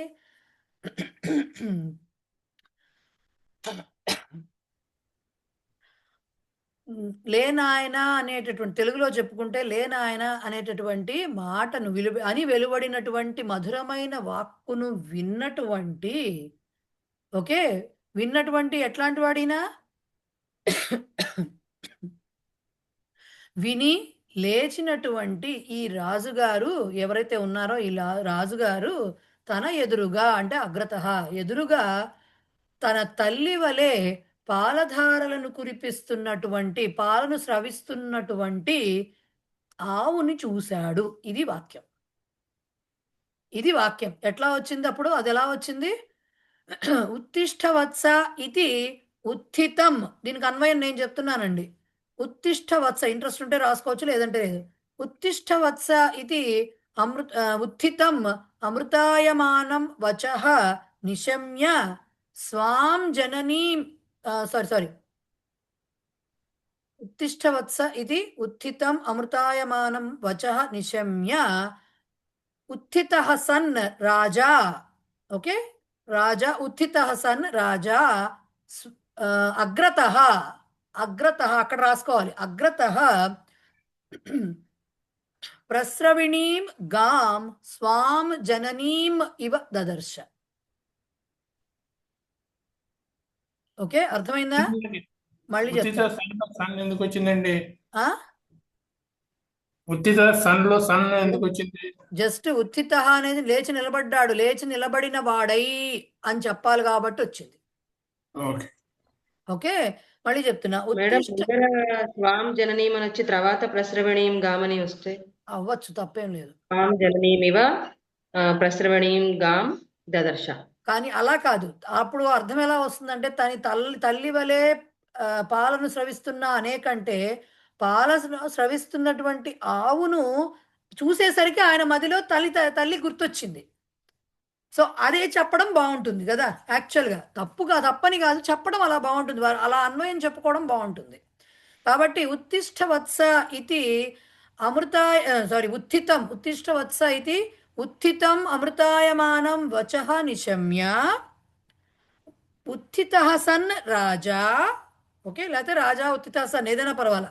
రాజా అగ్రతః, ఓకే, అగ్రతః ప్రస్రవిణీం గాం స్వాం జననీం ఇవ దదర్శ. ఇది చూసిన విషయం, మరి చూడని విషయం నదదర్శ, అది రెండో వెర్బ్. ఓకే, కహ నదదర్శ, మళ్ళీ రాజానే వస్తుంది. రాజా నదదర్శ, కం నదదర్శ, సింహం నదదర్శ.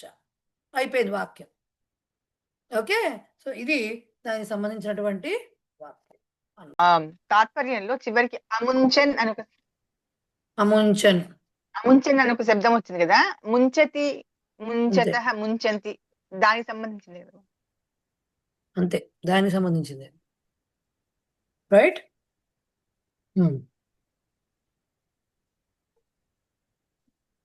ప్రీవియస్ బ్యాచ్లో ఇవి మీకు ఇప్పుడు సమస్త పదాలు దీంట్లో ఇచ్చినవన్నీ చెప్పకుండా వస్తున్నాయి కదా, లాస్ట్కి చెప్తా కదా అన్నీ అని చెప్పా కదా.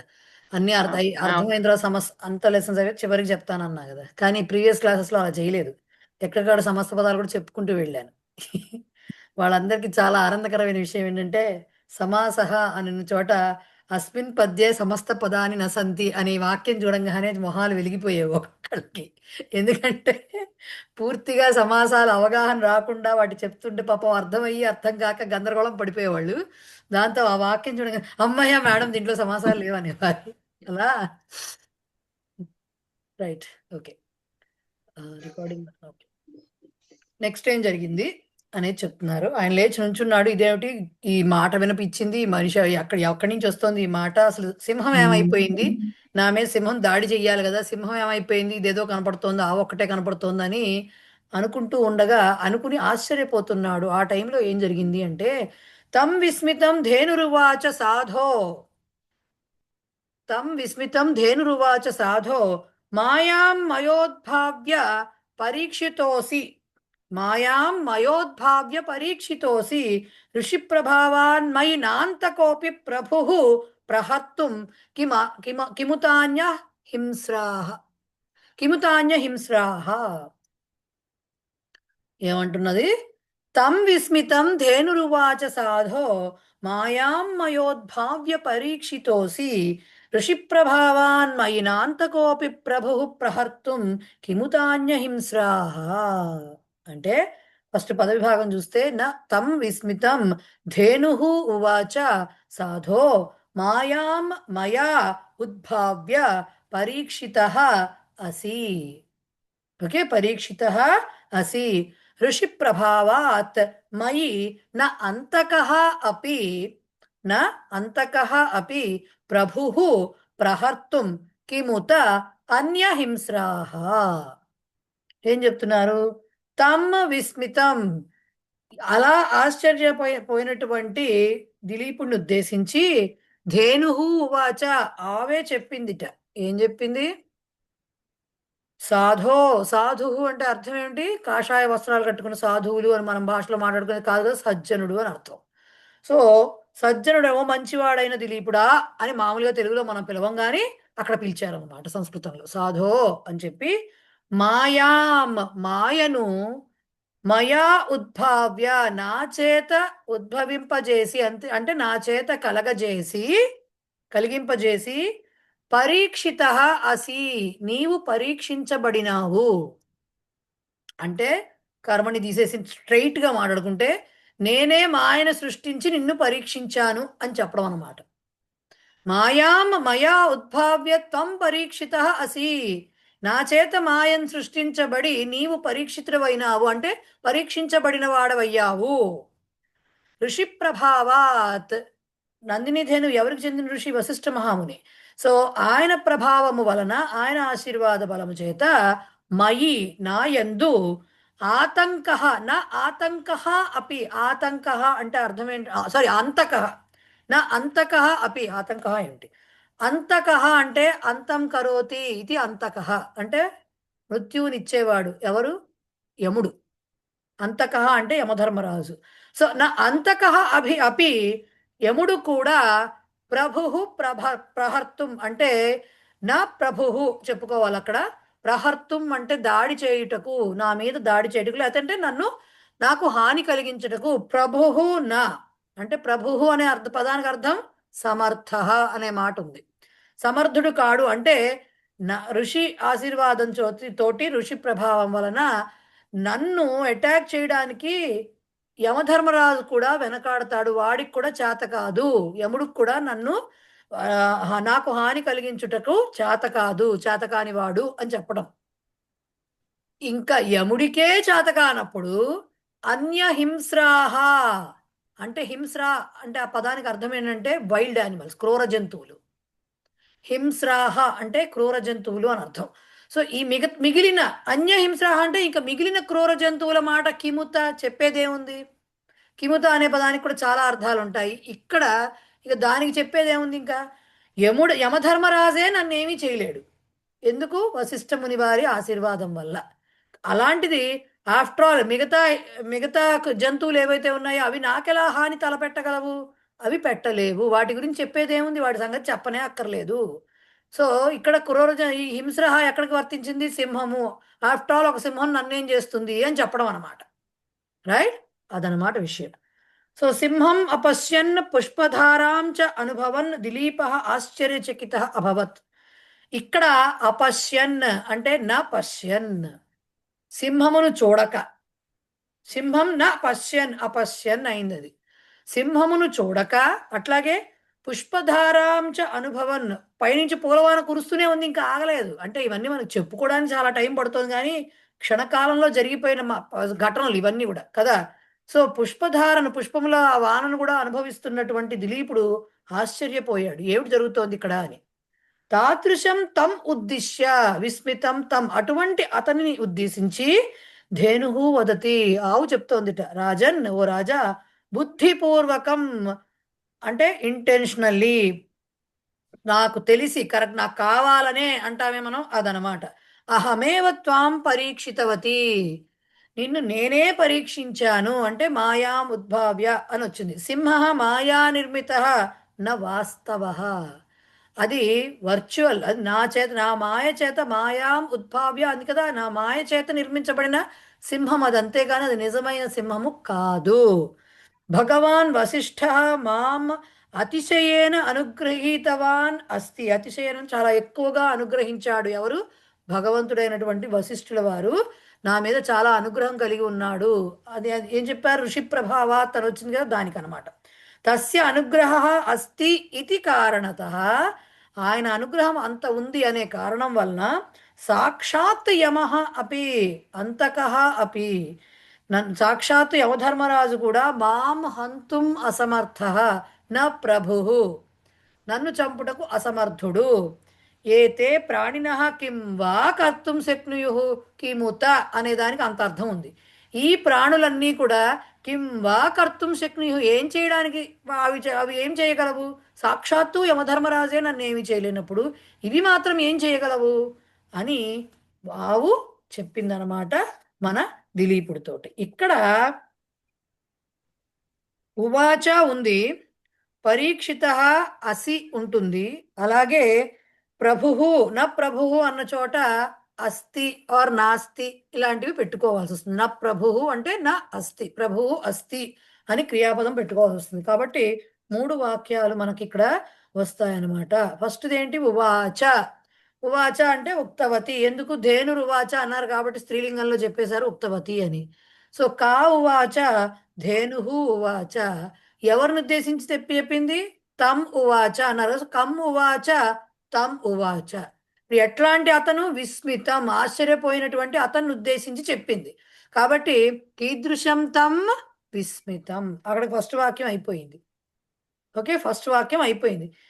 విస్మితం తం ధేనుహు ఉవాచ, అది ఫస్ట్ వాక్యం. విస్మితం తం ధేనుహు ఉవాచ. ఏం చెప్పింది నెక్స్ట్? పరీక్షితోసి, అసి ఉంది అక్కడ క్రియాపదం. సో అసి క్రియాపదం, దానికి కహాసి అంటే త్వం అని అధ్యాహారం చేసుకోవాలి, మధ్యమ పురుష క్రియాపదం కాబట్టి సాధో అనేది ముందే రాసుకుని త్వం అసి, సాధో ముందే రాసుకోవాలి. సో కహాసి త్వం. ఓకే, ఇక్కడ ఏం రాశారు? అక్కడ పరీక్షిత క్తా ప్రత్యయం వచ్చింది కాబట్టి దానికి వాళ్ళు కీదృశ త్వం రాశారు. క్తా ప్రత్యయం విశేషణం కాబట్టి పరీక్షించబడిన వాడవు అయినావు అని చెప్పడం కాబట్టి, సో కీదృశ త్వం పరీక్షిత త్వం.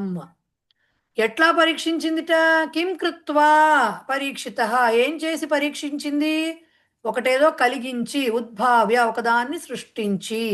సో కిం కృత్వా ఉద్భావ్య, దేనిని ఉద్భావ్య? మాయాం. సో కాం ఉద్భావ్య మాయాం ఉద్భావ్య. ఓకే, మాయాం ఉద్భావ్య. ఇప్పుడు ఈ పరీక్షిత తాప్రత్యయం వస్తుంది కాబట్టి మన దాని ఏమంటారు? కర్తృపదం తృతీయాలో వస్తుంది. సో కేన పరీక్షిత? మయా. ఓకే, మయా. సో అసి, అసితో కహ అసి త్వం అసి కీదృశః త్వం పరీక్షితః త్వం అసి.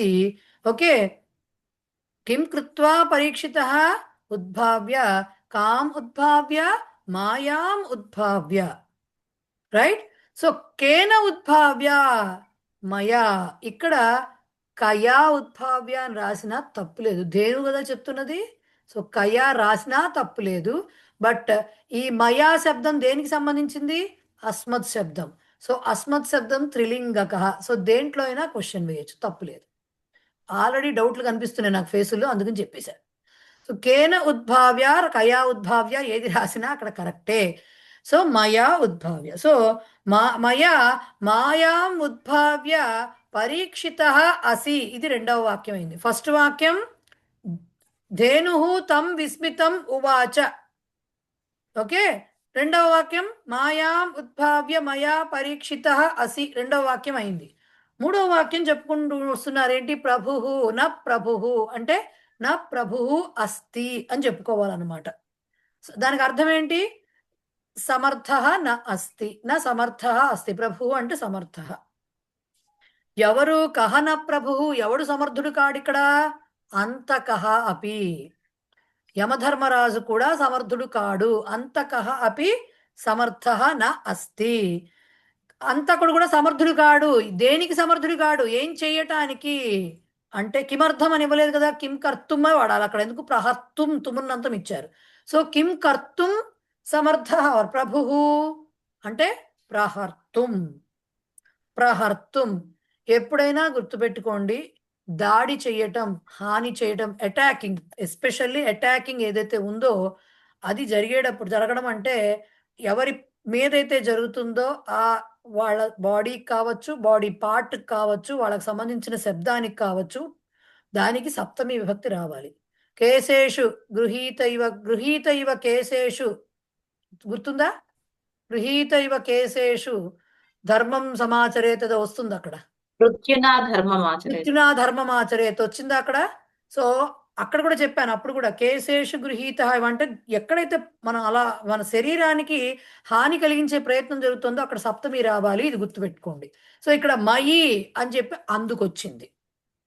ప్రహర్తుం అంటే ఎవరిని అనొచ్చు కదండి, ఎవరిని దాడి చేయడానికి అనకూడకుండా ఎవరి మీద దాడి, ఈ మీద వచ్చిందంటే సప్తమి రావాల్సిందేగా. సో కస్మిన్ ప్రహర్తుం మయి ప్రహర్తుం. ఓకే, ఎందుకు సమర్థుడు కాడు?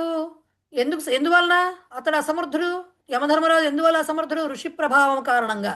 కాబట్టి కస్మాత్ న ప్రభుః ఋషి ప్రభావాత్.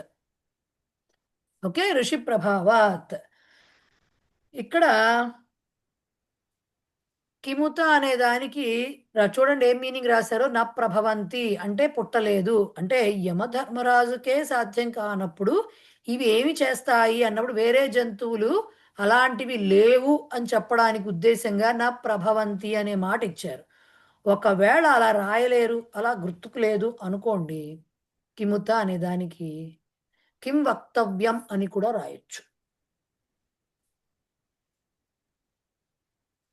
ఓకే, ఇక్కడ కేవలం నప్రభవంతి అని ఎందుకు రాశారు? అన్యహింస్రాహ అనేది ప్రథమా విభక్తి బహువచనంలో ఉంది కాబట్టి తస్మిన్ తేషు విషయే అని చెప్పడం అన్నమాట. తేషు విషయే కిం వక్తవ్యం అని చెప్పటం. కాబట్టి ఒకవేళ గుర్తుకు రాకపోతే కిం వక్తవ్యం అని రాసుకోవచ్చు, తప్పు లేదు. ఓకే, కేన ప్రభవంతి మరి కానీ వెర్బ్ రావాలి కదా. కేన ప్రభవంతి అన్నప్పుడు అన్యహింస్రాహ లేదు. ఈ రెండిటికి కలిపి మీకు గుర్తుకు రాకపోతే మాత్రం డైరెక్ట్ గా అదే అన్యహింస్రాహ కిముత అనే వర్డ్ రాసేసేయండి. ఇంత రాయలేమనుకుంటే ఇంక క్వశ్చన్ ఆన్సర్ కాకుండా అన్యహింస్రాహ కిముత అని డైరెక్ట్ గా రాసి దానికి మీనింగ్ ఏం రాస్తారు? ఊరికనే బ్రాకెట్ లో పెట్టినట్టుగా అన్యమృగానాం విషయే కిం వక్తవ్యం అని రాసుకోవచ్చు. అంత రాయగలిగితే మీ ఇష్టం. ఇది మీకు అర్థం కావడం కోసమే అన్నమాట కేవలం చెప్తున్నది నేను. రైట్, కిముత అంటే అట్లాంటివి పుట్టలేదు, ఇంకా అలాంటివి ఎక్కడున్నాయి అని చెప్పడం, అలాంటివి లేవు అని చెప్పడానికి నా ప్రభవంతి అని చెప్పారు. సో అన్యహింస్రాహ మరి ప్రథమా విభక్తిలో ఉంది కాబట్టి దాన్ని జస్టిఫై చెయ్యాలి కాబట్టి నా ప్రభవంతి చెప్పి కే న ప్రభవంతి అనిచ్చి అన్యహింస్రాహ న ప్రభవంతి. యముడే వాటికి అసమర్థుడైనప్పుడు మిగతావి అసలు అలాంటివి లేనే లేవు అని చెప్పడం అనమాట. అర్థమైందా? రైట్. టైం ఎంత అయింది? 4:37.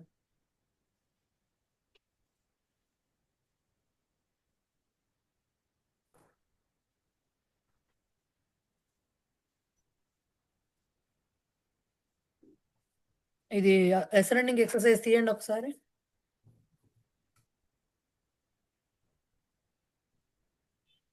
అసెండింగ్ ఎక్సర్సైజ్ లో 4th క్వశ్చన్, అనుష్టుప్ ఛందసి కతి అక్షరాణి భవంతి? 32. పాదే అష్ట పాద 8 4 8 32. వాళ్ళు పాదం గురించి అడగల, కేవలం అనుష్టుప్ ఛందసి కతి 32.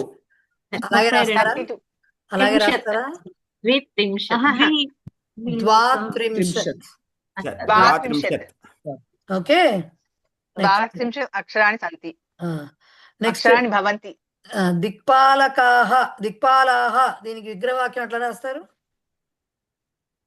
దిశాం పాలాహ. సమాసం షష్ఠి. దిశాం పాలాహ, దిక్కుల యొక్క పాలకులు. దిక్పాలకాహ ఆర్ దిక్పాలాహ షష్ఠీ తత్పురుషం. పుష్పవృష్టి. పుష్పాణం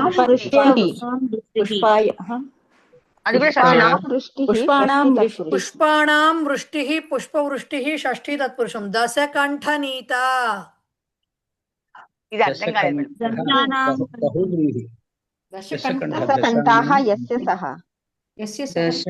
నీత అంటే అర్థం కాలేదు నాకు. తీసుకురాబడిన నీత నీత నీతం. అమ్మా పదండి మీరు.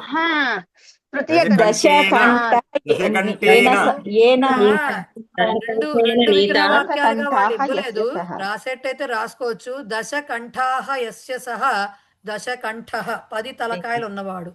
దశకంఠాహ యస్య సహ దశకంఠః, అది దశకంఠః బహువ్రీహి. కానీ ఇక్కడ అది 2 వాక్యాలుగా ఇవ్వలేదు. దశకంఠేన నీత, దశకంఠ నీత, అతని చేత తీసుకురాబడి, నీత తీసుకెళ్లబడినది. పోని అది తా ప్రత్యయం కాబట్టి తృతీయ విభక్తి రావాలి. దశకంఠేన నీత, దశకంఠ నీత, తృతీయ తత్పురుష సమాసః. రఘునాథ దూతః, దీనికి ఫస్ట్ చెప్పక్కర్లా, యాక్చువల్ వాక్యం చెప్పండి చాలు.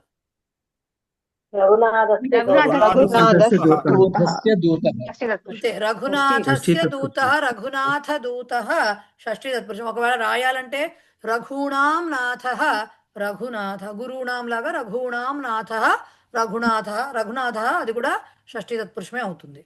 భీమరాజ పుత్రి, భీమరాజస్య పుత్రి, భీమరాజస్య పుత్రి, భీమరాజస్య పుత్రి షష్ఠీ తత్పురుషము. ఇక్కడ ఇది రాజా అని రాయాల్సిన అవసరం లేదు, ఎందుకంటే భీమరాజ అనేది పేరు అవ్వచ్చు, వాడు రాజు అవ్వక్కర్లేదు. రైట్. సో ప్రాపర్ నవ్వు అవ్వచ్చు, అది రాజుగారి పేరే నలరాజులాగా అవ్వక్కర్లేదు. సో భీమరాజస్య పుత్రి, భీమరాజపుత్రి అయిపోయింది. ఇవన్నీ మీరు మ్యాచింగ్ ఇవి చూసుకోవచ్చు. ఇవి థియరీకి సంబంధించినవి, నాకు సంబంధం లేదు దాని గురించి.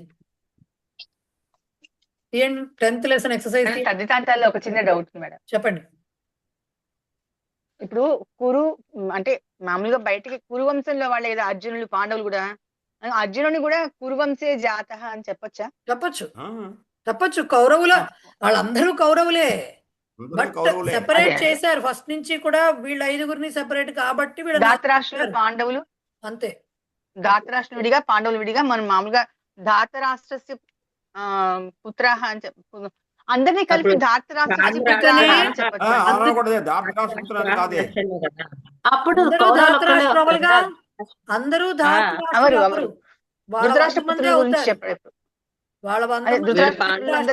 చెప్పేటప్పుడు ఏంటి మళ్ళీ ధృతరాష్ట్ర పుత్రుల్ని మాత్రమే చెప్పేటప్పుడు ధాతరాష్ట్రస్య పుత్రాహ అని మొత్తం చెప్పొచ్చా?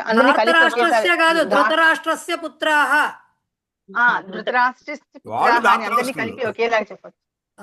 100 మందిని కౌరవులని చెప్పొచ్చు, బట్ మనకు ఫస్ట్ నుంచి వస్తున్నది కౌరవాహ అంటే వాళ్ళు, పాండవాహ అంటే వీళ్ళనే కదా.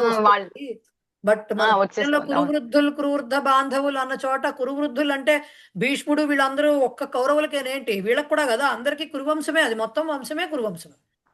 ఫస్ట్ నుంచి ఆ సెపరేషన్, వాళ్ళు మంచి వాళ్ళు చెడ్డ వాళ్ళని సెపరేట్ చేశారు కాబట్టి ఫస్ట్ నుంచి అట్లా వస్తుంది అంతే. రైట్. 10th లెసన్ ఎక్సర్సైజ్ తీయండి.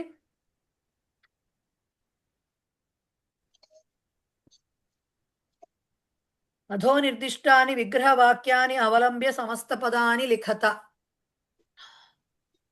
మోస్ట్లీ ఇదంతా అవ్వకపోవచ్చు ఇవాళ, చూద్దాం ఎంతవరకు అయితే అంతవరకు. దేవరాయ ఇతి రాజా. దేవరాయ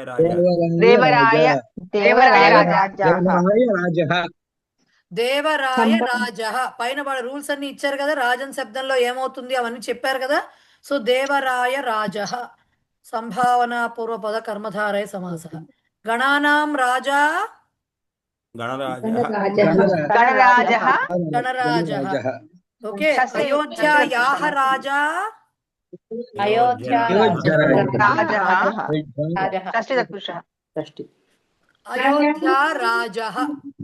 అయోధ్యా రాజః తత్పురుషం.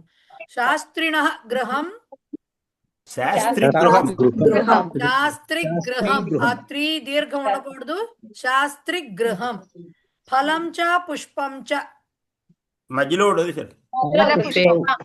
చెప్తా. ఫలపుష్పే. ఓకే. శర్మా వర్యః. శర్మవర్యః. శాఖా చ ఉపశాఖా చ.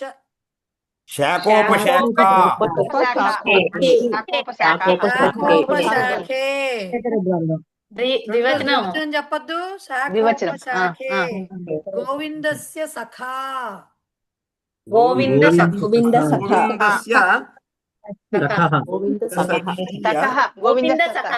గోవింద సఖః. సఖి శబ్దం వచ్చినప్పుడు ఎలా చెప్పాలో చెప్పారు వాళ్ళు, కృష్ణ సఖః అని చెప్పి. సో గోవింద సఖః. నెక్స్ట్ ఉత్తమః సఖా. ఉత్తమ సఖః. ముఖం చ నాసికా చ అనయోః సమాహారః.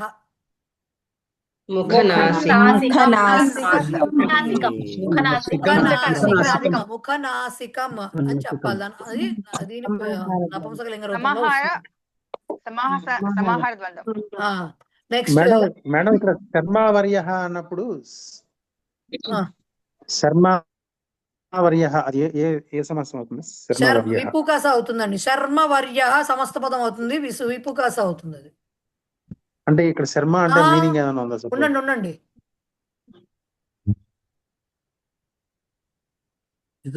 శర్మ ఇతి వర్య చెప్పుకోవాల్సి. వర్య అంటే ఏంటంటే శ్రేష్ఠ అని అర్థం.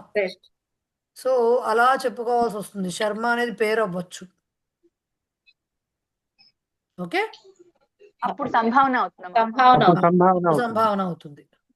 సో అధో నిర్దిష్టేషు పదేషు నత్వస్య కిం నిమిత్తం పూర్వతన వర్ణస్య కహ వర్ణశ్చ కహ ఇతి లిఖత. నిమిత్తం అడుగుతున్నారు నత్వం రావడానికి. దానికి నిమిత్తానికి పూర్వతన వర్ణం అంటే ముందు వర్ణం ఏముంది అని అడుగుతున్నారు. ముందు వర్ణము. ఎగ్జాంపుల్ క్షత్రియేణాలో రేఫ నిమిత్తం అవుతోంది. ఆ రేఫ ఎక్కడొచ్చింది? తకారం. అంటే విడదీసినప్పుడు రాసేటప్పుడు ఏం రాస్తాము? తకారము, రకారము, ఇకారము. సో రాకి నిమిత్తానికి ముందున్నది తకారం. సో అలా రాశారు. ఎందుకు అడుగుతున్నాను? నెక్స్ట్ అలా చెప్పాలి కాబట్టి. విష్ణువులో నిమిత్తం ఏంటి? పూర్వతన వర్ణం ఏంటి? కాబట్టి ఇకారం అవుతుంది. నమస్కారేణలో నిమిత్తం ముందు వర్ణం కరెక్ట్. ముష్ణాతిలో ఏంటి నిమిత్తం?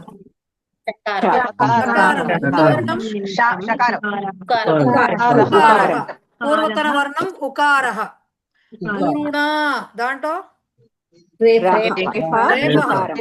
ఇది క్రమాణం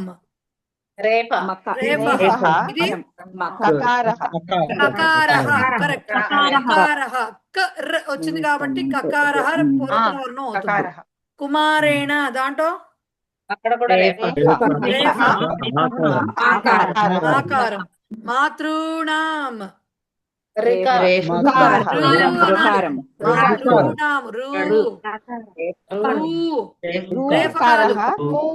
రూలో రూ ఆ అరు అరు ఉంటుంది కదా, దాంట్లో రూ దీర్ఘం. సో రూ అనేది రేఫ. సో దాంట్లో నిమిత్తం, సారీ, రూ అనేది నిమిత్తం. పూర్వతన వర్ణం అకారః. చిత్రకారాణాం రేప. రేప తకారం కదా.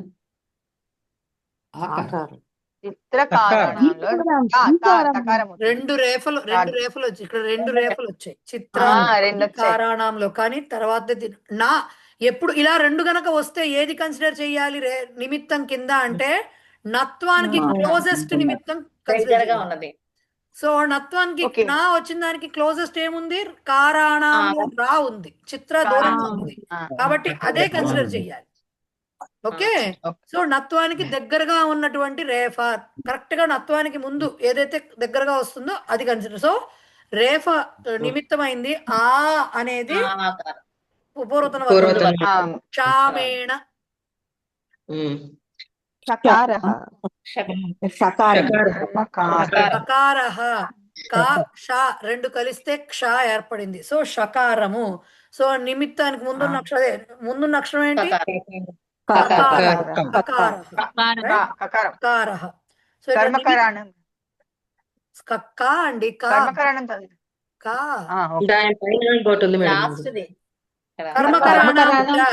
ఓకే, దీంట్లో భరిస్తే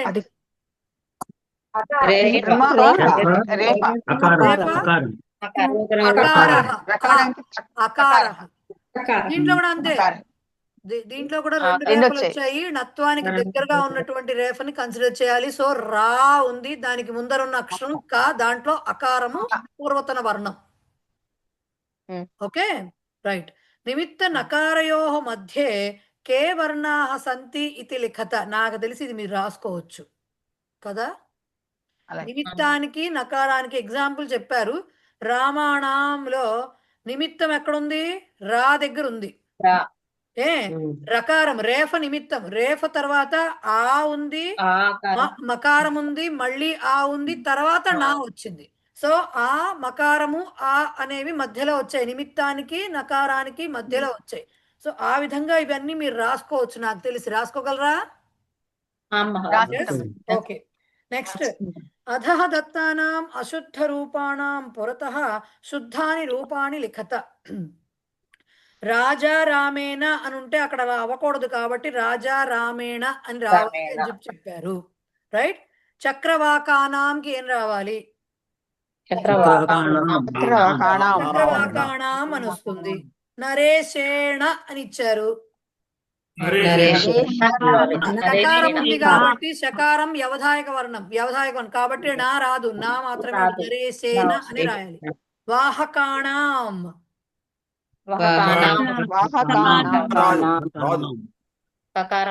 ఎందుకు రాదు, నా ఎందుకు రాదు దాంట్లో? నిమిత్తం లేదు కదా, నిమిత్తం లేదు అని చెప్పాలి. నిమిత్తం లేదు. రైట్. కారకానాంలో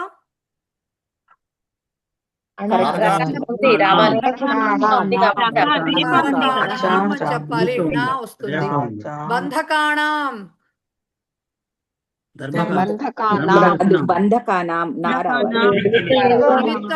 నిమిత్తం లేదు. మరీచికాణం వస్తుందా?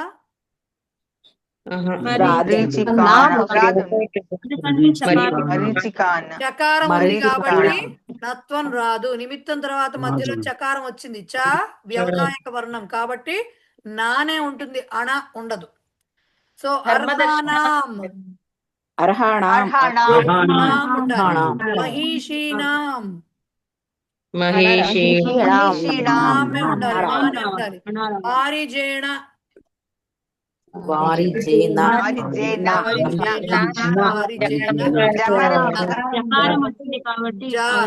చవర్గాక్షం వచ్చింది కాబట్టి ఆపేస్తుంది, నత్వం రాదు.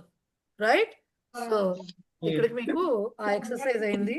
ఇంకా దీంట్లో ఉన్న 2 సుభాషితాలు అండ్